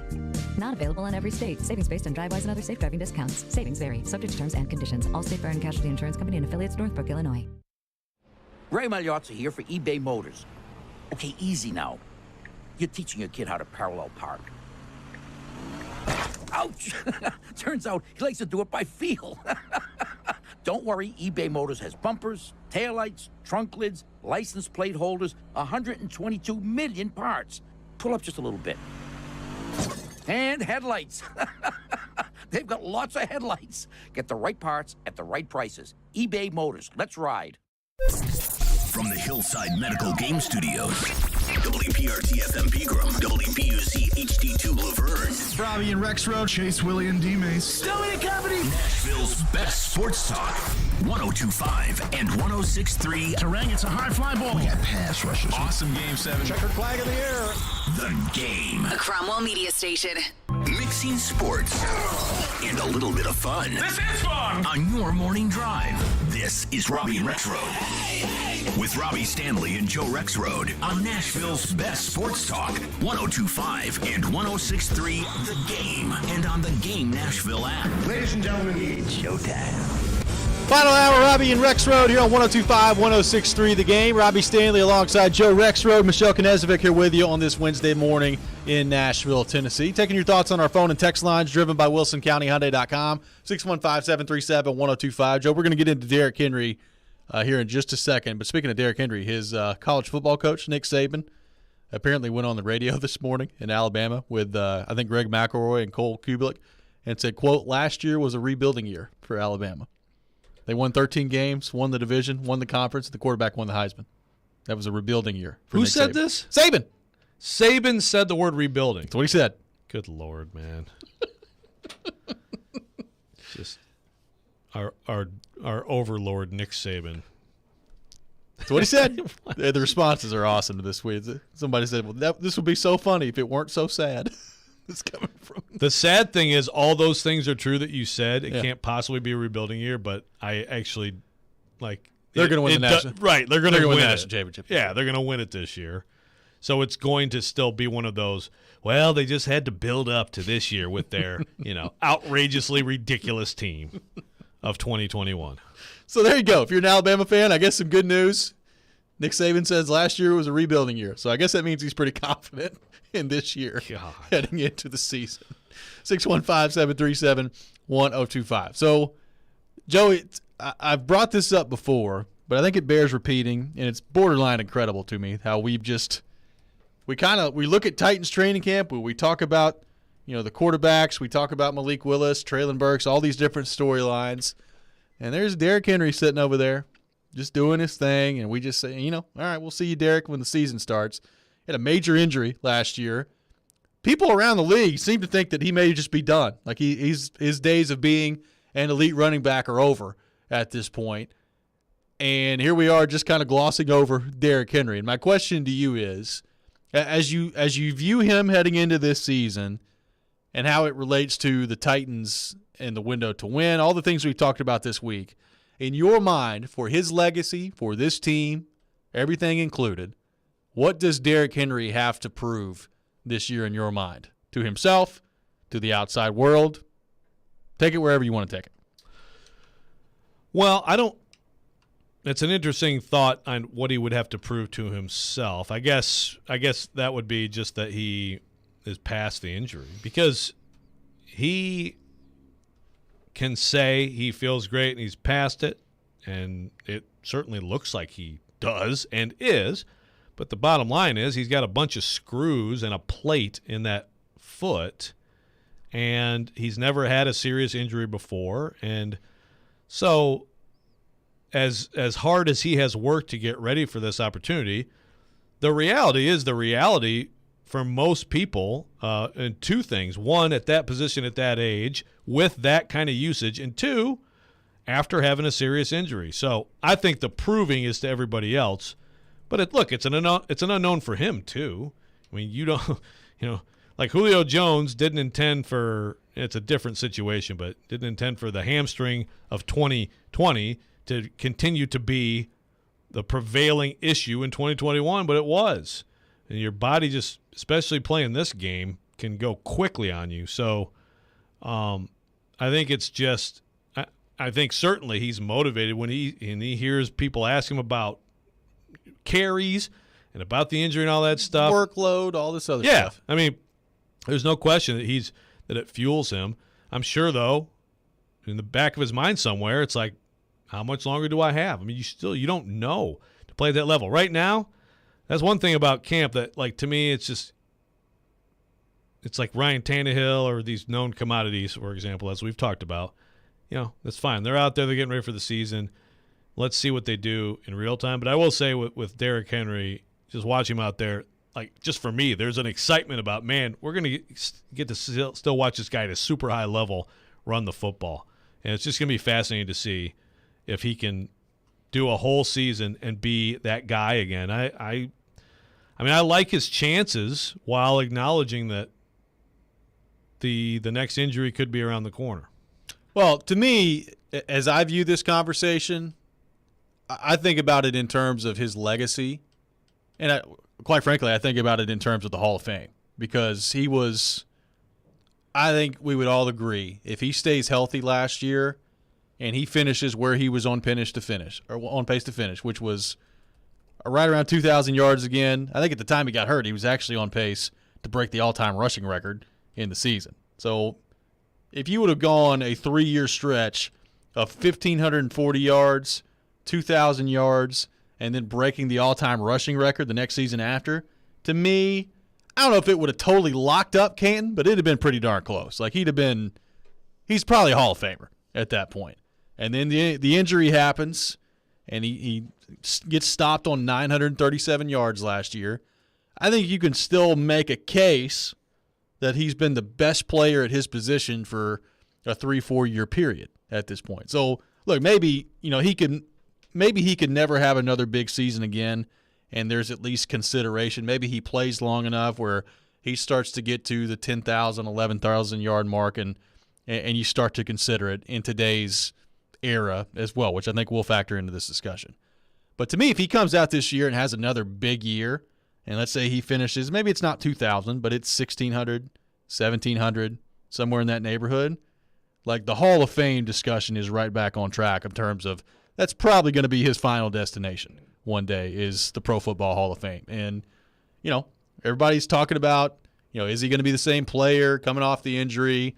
We've read off, the Bill Barnwell piece. There were several pieces. Football Outsiders had a piece over the offseason of maybe some underlying numbers that are concerned for Derrick Henry as he moves into this year. And I hear all that, and I think there's some validity to it, but I also watch that guy play and think to myself, he's just a special, special guy, and another big year, and I think he's right back in line for the Hall of Fame. That's what I think of when I think of this year for him. Yeah, well, and that is really the answer. Is that when you talk about proving, he wants to win, he wants to continue his career, wants to get another contract, but that is a big part of things moving forward for him too. Is can he get into Canton? And I'm totally with you. I think that there's just no way to keep him out if he goes for 2,000 last year. There's no way. No one's ever done it. No one will ever do it. And, well, he didn't do it. And one way or another, the year after 2,000 yards, for most people, it's at least obviously a drop. And for a lot of them, it's like fall off the table. Well, and that's the thing. And his is going to be viewed the same way as a fall off the table. And the thing is, it really got wasn't 1,500 until season. he got hurt. Yeah. That's the thing. Like, everybody's going to, at the end of it, they'll look at it and they'll say, wow, Derrick Henry went from 2,000 yards to 937 the next year. And it's like, well, look how many games. He was on pace to really blow that thing apart. Yeah. But if he comes out, like if he wins like the rushing title this year, which I think is possible, the way the Titans are built, I mean, I think we're probably looking at, if you tell me that Derrick Henry and Jonathan Taylor are going to be, both healthy and active all season long, or the same amount, or most of the season, I think it's probably between those two for the rushing title. Someone could come up and surprise, like a Nick Chubb could. Yeah. There's other. I really think it's those three. Like Dalvin Cook, maybe, but even him, like it's just the way the offense runs. Like they've got Justin Jefferson and Thielen up there. Like they're going to throw the ball, and they throw to Cook a lot. Yeah. So just as the rushing title, like if Derrick Henry wins another rushing title after that injury, when people are closely looking at the career, like you said, the big thing that's underrated, I think, by some is where were you at your position in your time, and that for him is. He's got an ironclad case, and I think there's probably a little bit of a difference with him and Eddie George. And I think also another big playoff game would be big because, look, it has been 3 straight games that he's been pretty well locked up by 3 different teams. After 2 of the best games we've seen by a running back in the history of the playoffs. Exactly. Yeah. So if he can come back and have a big game and a playoff win, that would be big too. But bottom line for me on him is I'm just really excited to watch him play this year. I think it's the way he's cutting. Yeah, big, strong, fast, all that stuff, but the way he's cutting doesn't look like there's anything different. We'll take your thoughts on Derrick Henry. What does Derrick Henry have to prove this year in your mind? 615-737-1025, 615-737-1025. We'll take your thoughts on our phone and text lines driven by WilsonCountyHyundai.com. This week's Nashville's Best Deal is from River Queen Voyages. River Queen Voyages gives you the best views of the city with skyline kayaking, river scavenger hunts, and a party pontoon with your own captain as well. Get half off a $50 gift card at thegamenashville.com/deals while supplies last. You're listening to Robbie and Rex Road, 102.5, 106.3, The Game. Join Chase McCabe for Chasing Checkers every Sunday morning at 8 for all the news in the world of motorsports. Joey Logano gets the very first victory in the next-gen car while hearing from the big names. Two-time champion Kyle Busch. Being able to bring NASCAR, the Cup Series, back to Nashville is cool. It's Chasing Checkers, presented by Ample Collision Centers and the Nashville Fairgrounds Speedway on ESPN 102.5 and 106.3 The Game and the Game Nashville app. What up, world? This is your boy Kevin Hart, a.k.a. the comedic rock star. And guess what? I'm coming to a city near you with my new tour, Reality Check. And we are adding shows, doing it big. Brand new hour material, big laughs, big energy. Make sure you're in the building. Don't miss your chance to get your tickets. Don't miss Kevin Hart, Reality Check Tour, tonight at Bridgestone Arena. Get tickets now. Go to KevinHartNation.com now. Genesis Diamonds is opening up the vault with our largest GIA Diamond event ever. Starting Saturday for a limited time, all our GIA Diamond engagement rings will be marked down 20%. That's 20% below Genesis' already unbeatable price. This means you can buy like a dealer buys with deep discounts on over $10 million in stunning diamond rings. These remarkable savings are on every GIA Diamond engagement ring, from a half carat to 20 carats. All shapes too. Rounds, princess cuts, cushion cuts, emerald cuts, ovals, pear shapes. Remember, all Genesis diamonds are hand-picked, come straight from the diamond cutters, and are graded by the GIA, the most prestigious gem lab in the world. At Genesis, our everyday prices are unbeatable. But for this event, we're taking value to a whole new level with an additional 20% savings. Don't miss this chance to save like never before on that exquisite diamond ring. Buy like a dealer buys. Starting Saturday for a limited time, exclusively at Genesis Diamonds. Limit 1 per customer, please. Green Hills and Cool Springs. See store for details. This is Stan Harrison of Apple Collision Centers. At this time, we would like to send our thoughts and prayers to the family of Mark Howard. Mark has been a staple of Nashville sports for as long as I can remember, and Mark will be dearly missed. Making Moves is brought to you by LinkedIn Jobs. After redshirting his first year at Ohio State, Joe Burrow spent the next 2 years as JT Barrett's backup. With Dwayne Haskins on the roster, Burrow didn't see much playing time and decided to transfer. LSU head coach Ed Orgeron zeroed in on Burrow and landed him. In his second season at LSU, Burrow led the Tigers to a 15-0 record, a national championship, and arguably the best season ever by a college quarterback. Build your winning team today. Go to linkedin.com/sports. When your college football team talks to the right recruits, anything is possible. And the same is true for your business, because when you post a job for free, LinkedIn Jobs taps into a network of over 810 million professionals to find the right people for your role. LinkedIn Jobs helps you narrow down to the most qualified candidates so you can start hiring the right people. Go to linkedin.com/sports to post your job for free. That's linkedin.com/sports. Terms and conditions apply. Finding great candidates to hire can be like, well, trying to find a needle in a haystack. Sure, you can post your job to some job board, but then all you can do is hope the right person comes along, which is why you should try ZipRecruiter for free at ZipRecruiter.com/radio. ZipRecruiter doesn't depend on candidates finding you. It finds them for you. Its powerful technology identifies people with the right experience and actively invites them to apply to your job. You get qualified candidates fast. So while other companies might deliver a lot of hay, ZipRecruiter finds you what you're looking for. The needle in the haystack. See why 4 out of 5 employers who post a job on ZipRecruiter get a quality candidate within the first day. ZipRecruiter, the smartest way to hire. And right now, you can try ZipRecruiter for free. That's right, free at ZipRecruiter.com/radio. That's ZipRecruiter.com/radio. ZipRecruiter.com/radio. We want to hear from you. Thanks for taking the call. Join the conversation.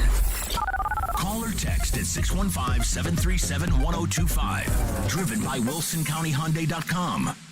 We may now begin our day. You're listening to Robbie and Rex Road on 102.5 and 106.3 The Game and on the Game Nashville app.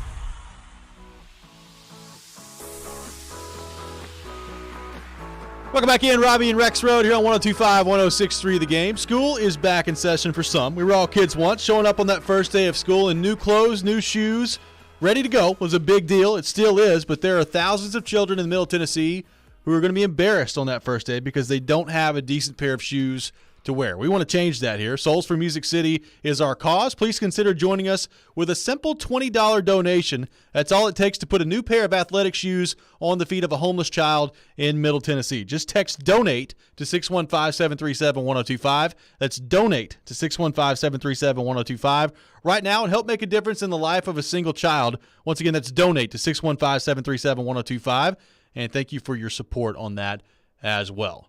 Talking Titans, talking Derrick Henry, taking your thoughts on our text line driven by WilsonCountyHyundai.com. What does Derrick Henry have to prove this season, and what do you make of his legacy and what's on the line this year? Heidi from Dixon on the text line says, Henry doesn't have to do much moving forward as far as legacy for Hall of Fame.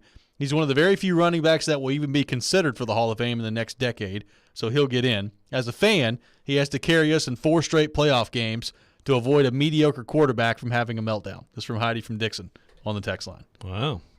It's been a while since we've had some Tannehill slander. But, hey, why would anyone criticize Tannehill? He's been amazing in training camp, and that's really what it's about. He has.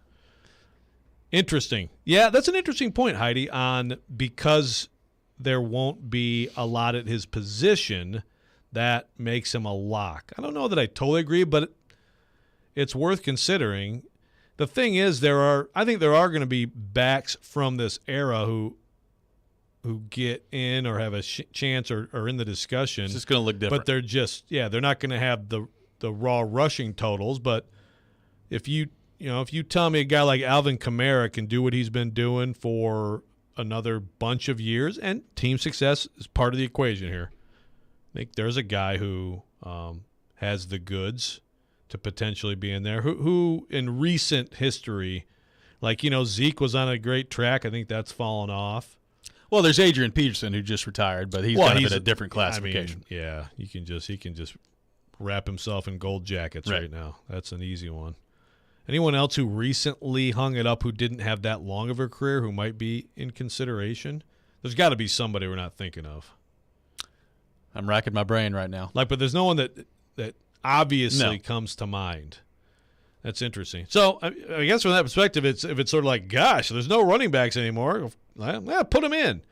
I suppose that, but it's not like, I don't think that they go about this thinking in terms of, well, we need so many quarterbacks, we need so many defensive ends, et cetera, et cetera.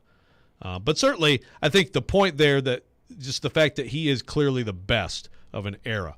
And if he wins a rushing title or even gets close this year, if he has 2 really good years in the last 2 of his deals with the Titans, then he's that guy. Now, hey, maybe Jonathan Taylor takes it past that, but you can also have more than one running back in. That is allowed. Nate on the text line says, if Derrick Henry plays like he has in past years for the next 2 seasons but never wins a ring, what would his legacy be? This is from Nate on the text line. Well, I answered Nate. I said his legacy would be a great player. I mean, there's plenty of great players in the history of this league who didn't win rings. Usually it's the quarterbacks who sort of get probably too much credit and blame for rings or not, right? Yeah. I mean, but Dan Marino's an example of a quarterback who got to the Super Bowl one time, didn't win a ring. No one is disputing that he's one of the great quarterbacks of all time, or I sure hope no one's disputing that. And then I think, at other positions not quarterback, I think there's also just a lot. Like, again, no one's disputing that Barry Sanders is an all-time great player. And there's a lot, there's plenty of great players at all different positions who don't have a ring. By the way, Lance texting in Frank Gore on the text line. I mean, he's another one of those freaks who played forever. He played forever, and he's a little bit different to me. Like, first off, he stretches his era, quote unquote, stretches over a long period of time. Yes, because of how long he was in the league. But even him, like, he had some great seasons, but he also, a lot of his numbers are from longevity as well, which there's nothing wrong with that. Yeah, I think what we were talking about is, players at really the top of the league, whether that's rushing, total yardage, whatever, for a short period of time. Is there anybody that stands out that they could get in? Like, I guess that also depends on your definition of short period of time. Like, is Derrick Henry right now a short period of time? He's a two-time. For his position, no. For his position, no. Like, he's a two-time NFL rushing champion. He was the best back in the league last year before he got hurt. I mean, even in 2018, when Ezekiel Elliott won the rushing title, that back half of 2018, Derrick Henry was pretty darn good. So it's an extended period of time now where he's been at or near the top of the league. Somewhat recent, backs, recently retired. Yeah, because I think Frank Gore at $16K, I think it's going to be hard to keep him out. He's getting in. Yeah. Steven Jackson, done in 2015, 11-4. I don't think he's going to get in. He had a very good career. LaShawn McCoy, he's 20. I mean, Steven Jackson's 18th all time, and LaShawn McCoy's 22nd all time, 11,102, retired in 2020. Good player. I don't think he's getting in. But this also goes back to the discussion of, like, was Steven Jackson at any point ever considered the absolute best running back in the league? Maybe by some, but how long? Per my fantasy drafting, he may have been held in very high regard by some. I'm sure he was. But he always seemed to disappoint me too. I would say probably not. I would also go back to, like, okay, in 2008. Well, that's the thing. So who was the best back? LT was in the league. LT. Yeah. I mean, Adrian Peterson was early in his career. So the answer is no. But there aren't a ton of. He did have options. 8 consecutive seasons of 1,000 yards. I mean, that's pretty freaking good. It's consistent. And that's the thing. If you have that consistency and then you go a little bit longer and have a little bit more production, I think you have a chance. Marshawn Lynch had a great run, right? I mean, he had he got 10,000 yards. He had a long career. He had a great stretch there. Maybe if Pete Carroll gives him one more handoff than he got, maybe there's I don't Pittsburgh think Steelers Le'Veon Bell. I mean, he was.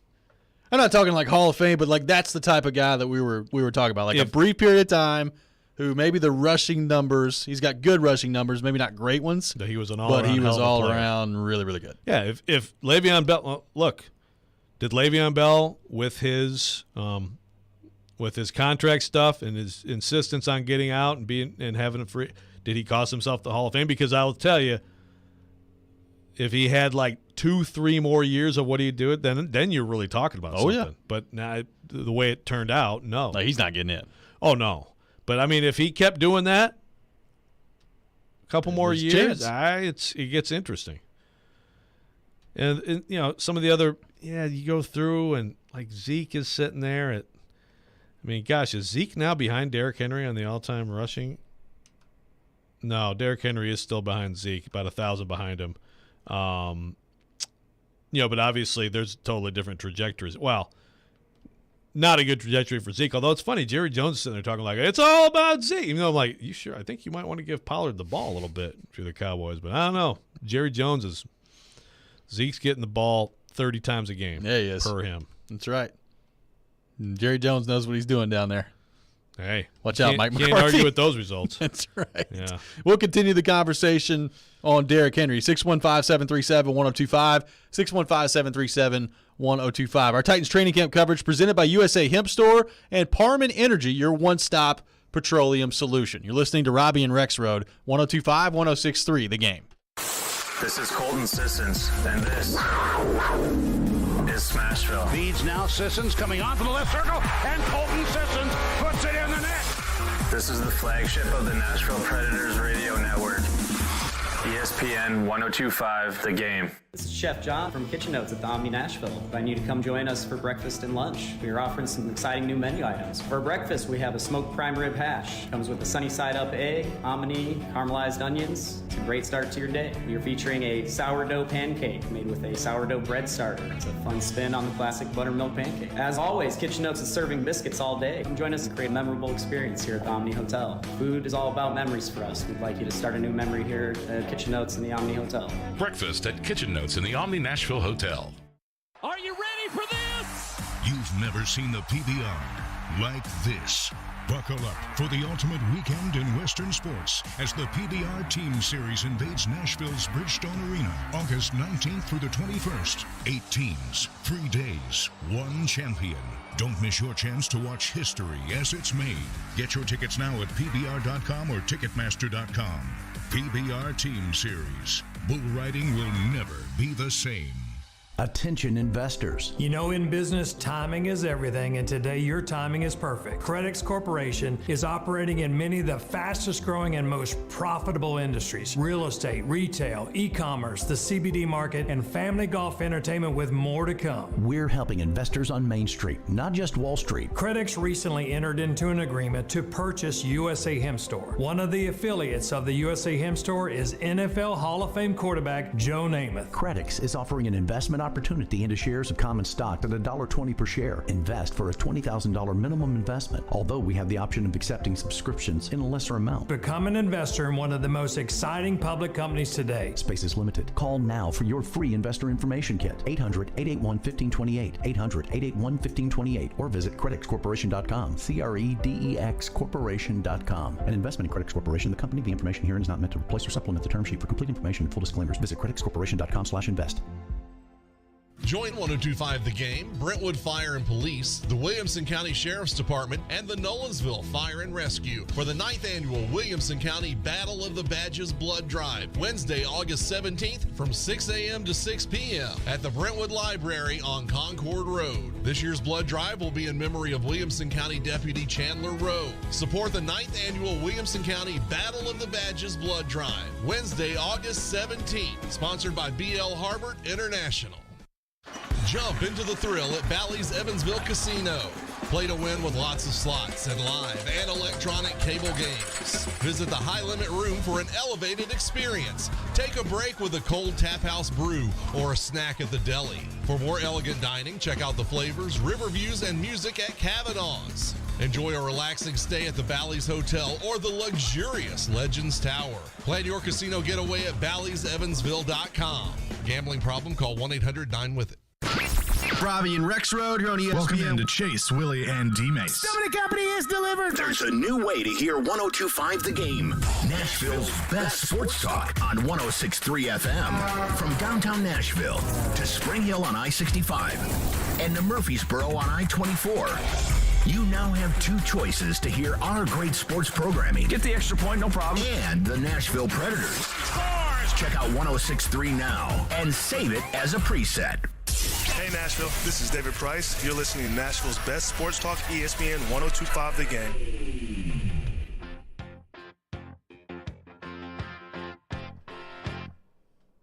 Welcome back in, Robbie and Rex Road here on 1025, 1063 The Game. Streaming live on Twitch, Twitter, YouTube, and Facebook. Our video streaming brought to you by the law offices of Amanda Gentry. We are live from the Hillside Medical Game Studio on this Wednesday morning in Nashville, Tennessee. I got a pair of tickets to give away to 3 Ice, North America's premier 3-on-3 ice hockey league, which will be at Bridgestone Arena coming up this Saturday. Be caller number 3, 615-737-1025, 615-737-1025. Caller number 3 will win a pair of tickets to 3 Ice at Bridgestone Arena coming up this Saturday. 615-737-1025. So, Joe, Derrick Henry, he's at 6,797 yards in his career, 65 touchdowns, 2-time rushing title winner, and has rushed for over 2,000 yards in 1 year. So let's say, what is the baseline that he has to do this year for you to believe that he is still on a Hall of Fame trajectory? Is it a rushing title? Is it a certain yardage number?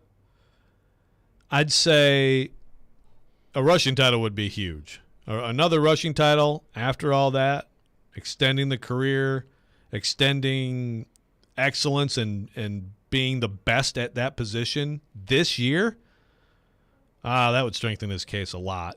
But if he exceeds 1,000 yards, plays the whole season, they're good.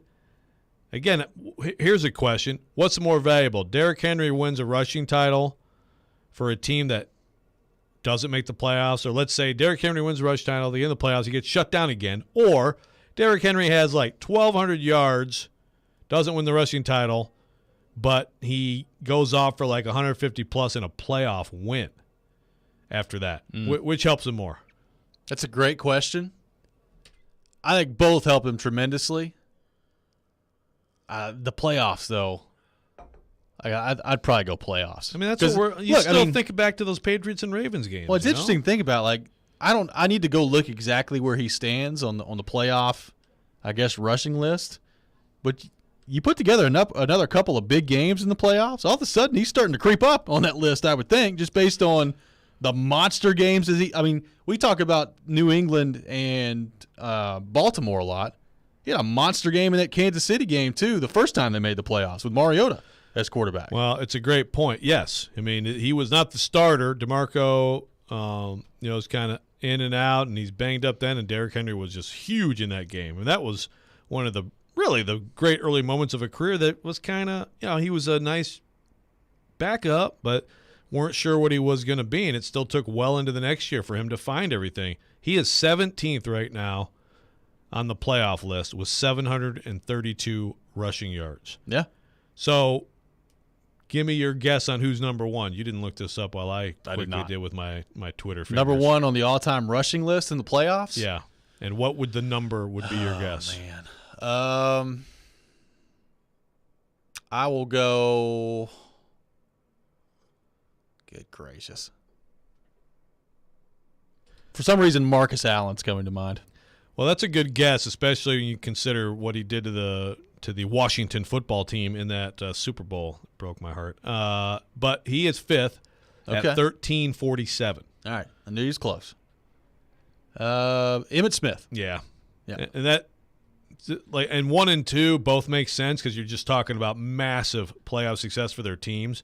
Emmitt Smith 1, Franco Harris 2. Yep. And now, how about the number? Emmitt Smith's number as number 1, the all-time playoff rushing leader in the history of the NFL. 1680. It's a good guess. 1586. Okay. So Derrick Henry's halfway there right now. Yep. Now, granted, you got to hang around for more than one game in the playoffs at some point to catch up that list pretty quickly. Yeah, like you want 800 more yards in the playoffs. You're going to need some. That's the thing. I mean, if they just win at home the last 2 years, right, and he gets another crack both years. Yeah, he's probably close to 1,000 right now. I mean, only 6 guys ever have rushed for 1,000 yards in the playoffs. It's Emmitt, Franco, then you got Thurman Thomas, which is interesting, but the Bills had some deep, deep runs. Yeah, Tony Dorsett, then your Marcus Allen. Of course, Terrell Davis is the 6th guy, and that's why he's in the Hall of Fame. Terrell Davis doesn't have the accumulation of yardage. He had a short career, got 2 rings and 1,100 playoff yards. He was dominant in a short period of time, but also his team was dominant. You can't count on the team being dominant with Derrick Henry, but good playoff success. If he becomes the 7th guy in the history of the league to have 1,000+ yards in the postseason, boy, that's somewhere high on the bullet points for his case for Canton, right? I would think so. Like Caleb on the text line says, if he has no major injuries, Henry will be in the top 2 in the league in rushing by default of how good he is and how much the Titans use him. Just don't get injured and the stats will be there. This is from Caleb on the text line. I mean, honestly, I largely agree that, although I will say there's some hesitation because of the offensive line and the uncertainty there. Yep. But I do think Derrick Henry – look, it's not like Derrick Henry's not run the ball well in the past when Aaron Brewer's been there at left guard blocking. Like, he has. So I think Derrick Henry can overcome that. I think the Titans will probably be okay in the running game, but we'll see when it comes to the offensive line. The interesting part to me is some of this – there's always part of this that boils back down to Ryan Tannehill. Whatever category the Titans are talking about, there's always something that boils back down to Ryan Tannehill because you brought it up. the last 3 playoff games, Derrick Henry has been shut down by his standards. The Kansas City game in 19, obviously the Baltimore game, and then last year, albeit him coming off the injury and maybe not totally at full strength, shut down against the Cincinnati Bengals as well. So if that happens again, like it's pretty clear if the Titans make the playoffs, my guess is the game plan for whoever the team they play is probably going to be, hey, let's try to stop Derrick Henry and make Ryan Tannehill beat us. And you need Tannehill to be able to step up and beat him one time, and then maybe you give Derrick Henry more kicks at the can as the playoffs go along. But there's always some way for it to come back to Ryan Tannehill in this discussion. Yeah, well, the reality of it is that they have benefited each other. Is it more Henry has benefited Tannehill? Yes, no question. And someone said that in the Sando quarterback tiers piece. But let's also, if you want to go back to Derrick Henry, it figured out Derrick Henry, figured out what he was, had the huge finish to 2018, and offensive line and quarterback were part of why he had a rough start to the 2019 season. You put Tannehill in, I mean, again, that Denver game, nobody could do anything, including the worst Derrick Henry. offensive football game I've ever seen. Yeah, nobody could do anything, including Derrick Henry. You put Tannehill in, all of a sudden it all clicks, and Derrick Henry's numbers were outrageously better once that happened. So it's balanced, and it's going hand in hand. You know, the Derrick Henry, I guess the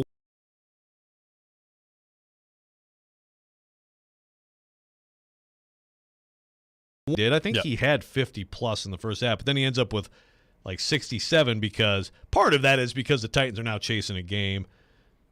You know, Mahomes and company get separation on the scoreboard, and you're just, I mean, he was out of the game for a lot of the. He got cracked a few times in the second half of that game. Yes, but the other 2 games, the last 2 games, well, the Ravens game is really the one because last game he's come off the injury, and but the Ravens game is the one that really was like surprising because he had been so dominant, they had been so dominant. The Ravens, you got to give them credit, they did a great job. Someone brought up Jamal Charles real quick on the text line, 57th overall. I mean, he is an example of one of the better backs of recent times. Retired in 2018, 7,500 yards. Really good player, but I mean, he's not any kind of factor. That's the thing. He's one spot behind Terrell Davis in the all-time rushing list. Yeah, 75-63. Davis at 76-07. That shows you what postseason and team success mean to these individual pursuits. Well, and we've talked about Derrick Henry and his run that he's been on. There's more than one path to get there. Like, he's had the run. He could also play for another 4 or 5 years, and the accumulation of his stats at that point probably would fall in line to Hall of Fame numbers as well, would be my guess, if he's relatively healthy. Yeah, that's the thing, too, is like beyond the Hall of Fame stuff, 2 years left on the deal, 28 years old.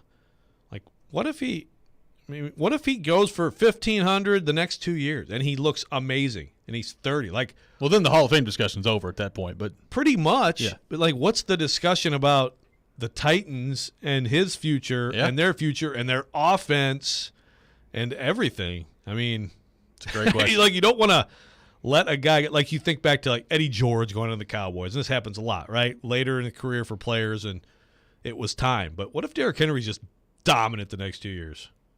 How do you approach that? I'm not putting it past him.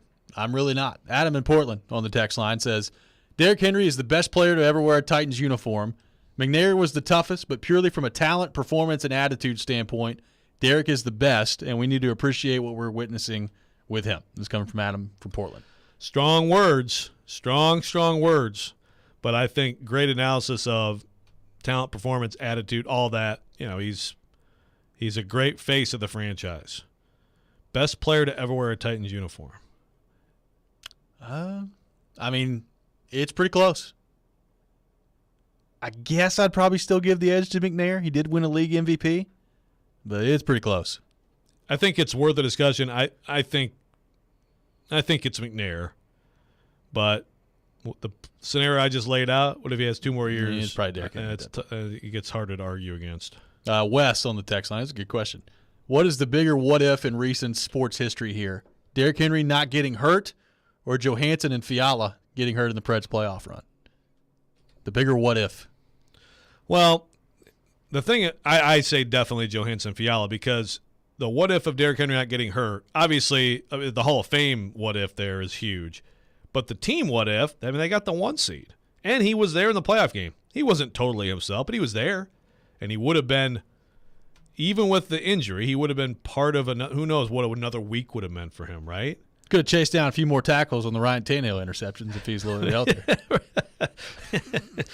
Yeah, put that on your Hall of Fame tape. Some blasts as a tackler. To me, that was pretty good, man. That was pretty good. But to me, Johansson, like just in that Pittsburgh series, what if they have Johansson in that series? I thought about that before. I mean, that's got to be it. You're talking about the final round. You're talking about the cup. Well, especially if he was playing the way that 2 wins from the cup. If he kept playing the way that he played in that final or in that playoff run. Yeah. I mean, people have a certain view of Johansson now, and I think he played pretty well for the most part last year, but the way he was playing in that run is why this contract exists to begin with. He's pretty darn good. And that matchup, and look, they did. Hey, I mean, Freddie. I mean, it's amazing. Like Sissons and Gaudreau and what they did, but like they needed him so badly in that particular matchup. They did. Now, one thing to keep in mind: we can go what ifs all day. Pittsburgh also did not have Chris Letang for that entire series, so. Nah, he was old and washed. He was washed. He just got a 6-year deal. Good gracious. Pretty amazing. Get him deals left and right. We'll continue the discussion on the Titans. 615-737-1025. 615-737-1025. Start the second half of the baseball season the right way and turn Ks into cash and big hits into big wins with FanDuel Sportsbook. Right now, new customers can step up to the plate with a no-sweat first bet up to $1,000. Just sign up using promo code ROB to place your first bet, and FanDuel will give you up to $1,000 back in free bets if you don't win. The Yankees, still hot. Don't like them, but still hot in this baseball season. The Padres, big move yesterday. Juan Soto going over to San Diego, so maybe they're a team to keep an eye on as well. Just make sure you do it on America's #1 sportsbook, FanDuel Sportsbook. They've got great promotions every day. The app is safe and secure, and you get paid quickly as well. So download the FanDuel Sportsbook app. Sign up using promo code ROB to get started with your no-sweat first bet up to $1,000. Must be 21 or older and present in Tennessee. First online real money wager only. Refund issued is non-withdrawable site credit that expires in 14 days. Restrictions apply. See terms at sportsbook.fanduel.com. Got a gambling problem? Call the Tennessee Red Line at 1-800-889-9789. From the Fox 17 News Code Red Weather Center. I'm Fox 17 meteorologist Greg Bobis. Today, highs in the middle 90s. And then you factor in the humidity. Will feel close to 100 during the afternoon. The possibility of a few isolated showers and storms. Most of us stay dry throughout today. Brought to you by Hiller Plumbing, Heating, Cooling, and Electrical. Call the Happy Face Truck today. Hi guys, it's Andrew. Are you struggling with erectile dysfunction and sick of the pills? Well, today, Wednesday, August 3rd, we're running an unprecedented one-day special you won't want to miss out on. Hillside Medical Clinic uses the most powerful form of wave therapy. This is a technology clinically shown to repair blood vessels and improve blood flow. We can now get rid of your erectile dysfunction without any pills. If you're ready to transform your love life, grab your phone. Today is your day. Call us now and you'll qualify for the assessment and ultrasound totally free. Also, a gift that can produce powerful results in the bedroom in minutes. You're going to love that, guys. And today only, we're offering 5 tune-up treatments to our patients free. This is our most lucrative offer ever, worth $1,000, but call today, Wednesday, and qualify totally free. 615-576-5000. That's 615-576-5000. Guys, put a stop to your erectile dysfunction and get your love life back. Call Hillside Medical Clinic now to qualify. This offer ends today. 615-576-5000. IndyCar is back in downtown Nashville. Single-day tickets for the Big Machine Music City Grand Prix, August 5th through the 7th, are on sale. Wednesday, June 29th. Enjoy action-packed racing, huge concerts, cheering fans, and the biggest party of the year. The Big Machine Music City Grand Prix is a weekend full of entertainment you don't want to miss. Get tickets at MusicCityGP.com. Jared Stillman. If you get 3 games where he doesn't turn the ball over, you're going to the Super Bowl. Caroline Fenton. I don't know if he would be open to joining another team. Stillman and Company. Afternoons from 2 to 6. Presented by TriStar Moving. On Nashville's best sports talk. ESPN. 102.5 and 106.3 The Game. And on the Game Nashville app. You're listening to Robbie and Rex Road on 102.5 and 106.3 The Game and on the Game Nashville app.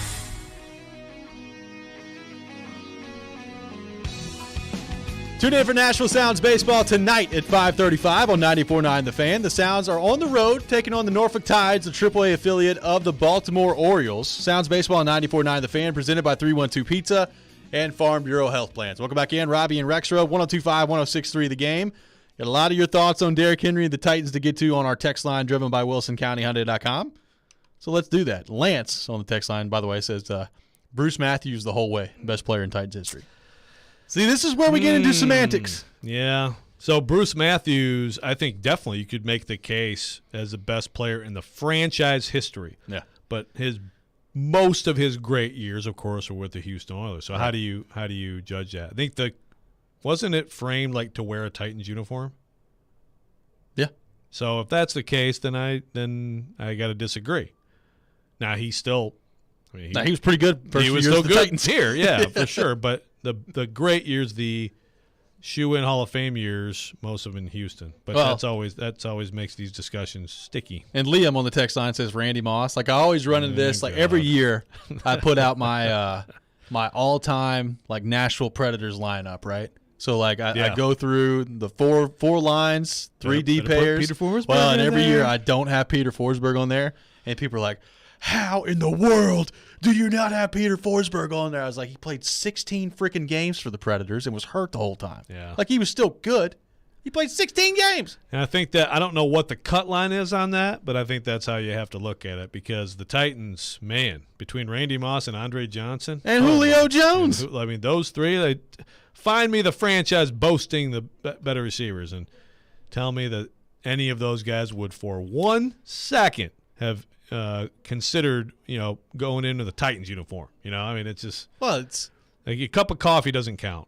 Well, a cup of coffee is one thing, but like those guys have to be good when they're with your team. That's too. what I mean. Yeah, and right, none of the three of those guys were like Randy Moss was not good with the Titans. Andre Johnson had one shining moment with a nice touchdown grab against the Detroit Lions, and then quickly decided to retire. After Gridiron Heroes was so close to being played that day. Probably lovely Ford and Field. I say this in all seriousness, probably the best throw of Mariota's career. It was a laser right in between traffic. It was great. It was a big time throw, and I think it was a 4th down throw. I think it was. Too. It was the game, and he delivered. Julio had one touchdown. He had one called back. So look, that's the other part of it too. Like at least Peter Forsberg with like the Preds part of it. He was a good player in the 16 games that he was here. So the three, not so much. Yeah, those are easy to swat away. But, yeah, the Bruce Matthews one it's interesting. I got a text that says, here's a strong what if. What if the 2020 Titans had the offense they had paired with the 21 Titans defense? Are they winning the Super Bowl? Well, they're awfully good. Well, I would keep in mind, I think the easy answer to that is to say, well, yeah, they got a pretty good chance. Yes. But I would also keep in mind, in the playoff game against Baltimore, defense wasn't really the problem. I mean, they could have tackled Lamar Jackson when he ran 75 yards, I guess. Defense stepped up. Defense actually, relative to expectations, played pretty well in that game. And Tannehill in the offense and Derrick Henry were the problem. Basically, the defense gave up the one run to Lamar Jackson. The pass rush was alive that day. They were playing. Now, what you get into with this discussion is if you had the defense paired with the offense the whole year, you're probably the number 1 seed that year, and you're not playing in the wild card game, which worked out really well for the Titans, by the way, you were last year. Yeah. So that's the thing. You had the 21 defense paired with the 21 offense, and you were the 1 seed. So win 2 games. But I hear you. I mean, that's the idea, is to match those things up. Yeah, that Baltimore game, you basically had one Lamar Jackson run, and then late in the game, Vrabel, interesting because he trusted the defense that had failed him all year, but they'd been playing well that day. Yeah. And then they let him down, and the Ravens were able to just stack first downs and basically kill the clock almost all the way. So it's interesting. I don't know. Be interested to see how you view that. So let's wrap up the Derrick Henry discussion here. We've kind of gone through what's on the line for him personally. What sort of season does he need to have for this Titans team to win the division? Is it a vintage closing in on 2,000-yard season from Derrick Henry? How would you answer, given everything that we know about the team at the moment and some things we don't know about the team at the moment, what sort of season does Derrick Henry need to have in your mind for the Titans to beat out the Colts for the AFC South? some of the reason that I have been picking the Colts and thinking the Colts are going to win the division relates to the uncertainty around him. I don't think he has to have some kind of crazy year, but again, if he's available all year and he's healthy and he gets into that 1,300 to 1,500 yard range, I think the Titans going to be tough to beat. I'm holding strong with the Colts. I mean, it's helpful to hear that Matt Ryan is actually the GOAT. He's Peyton Manning. Yeah, it's good. You know, that makes me feel better about my pick. That apparently Matt Ryan is the greatest quarterback ever per his camp performance. But I will say, watching Derrick Henry, and it's look, if you cover a team in the NFL and you're around them for camp, unless they're garbage, like you're probably going to see a bunch of players who look good, and you're like, okay, I could see how this team could be really good. Like you get inflated expectations if you're around one team. Oh yeah, Lions riders are all over. Oh, there's so right much now, excitement. Baby. All over it, boy. Aiden Hutchinson, but I gotta say, watching Derrick Henry out here, it has given me a little pause on that Colts pick. He's one of the main reasons and the thing with the offensive line is, I think pass protection is still by far the bigger question than run block. I think Dylan Radins, if he's the right tackle, I think that he'll be an asset in the run game, and I think there's a chance that you've got an upgrade over Quessenberry. But can he pass block on a consistent basis? And I think with Aaron Brewer, that athleticism, I think that will be an asset for them, running outside zone on that side, but then at times, how does he handle especially the bigger D tackles in there, and in particular, like in obvious passing situations. Joe, as we close out the program today is a big day in the life of this radio station, particularly the life of this radio show. It is the 45th birthday of Tom Brady, your favorite quarterback of all time. Do you have any words that you would like to send Brady's way today as he celebrates your number 45 on this earth? Well, I was not prepared for you to ask me this question. So much, emotions come flooding. I'm sure they do. It's one of those things like I have so many glowing things to say about Tom Brady. I don't know where to begin. Yeah. But I'm basically just trying to stall until the show ends, which is about 5 seconds from now. Shout out to Dan Fouts. That's going to do it for us today here on the program. Chase, Willy, and DMase coming up next. You're listening to 102.5, 106.3, The Game. You watch The Game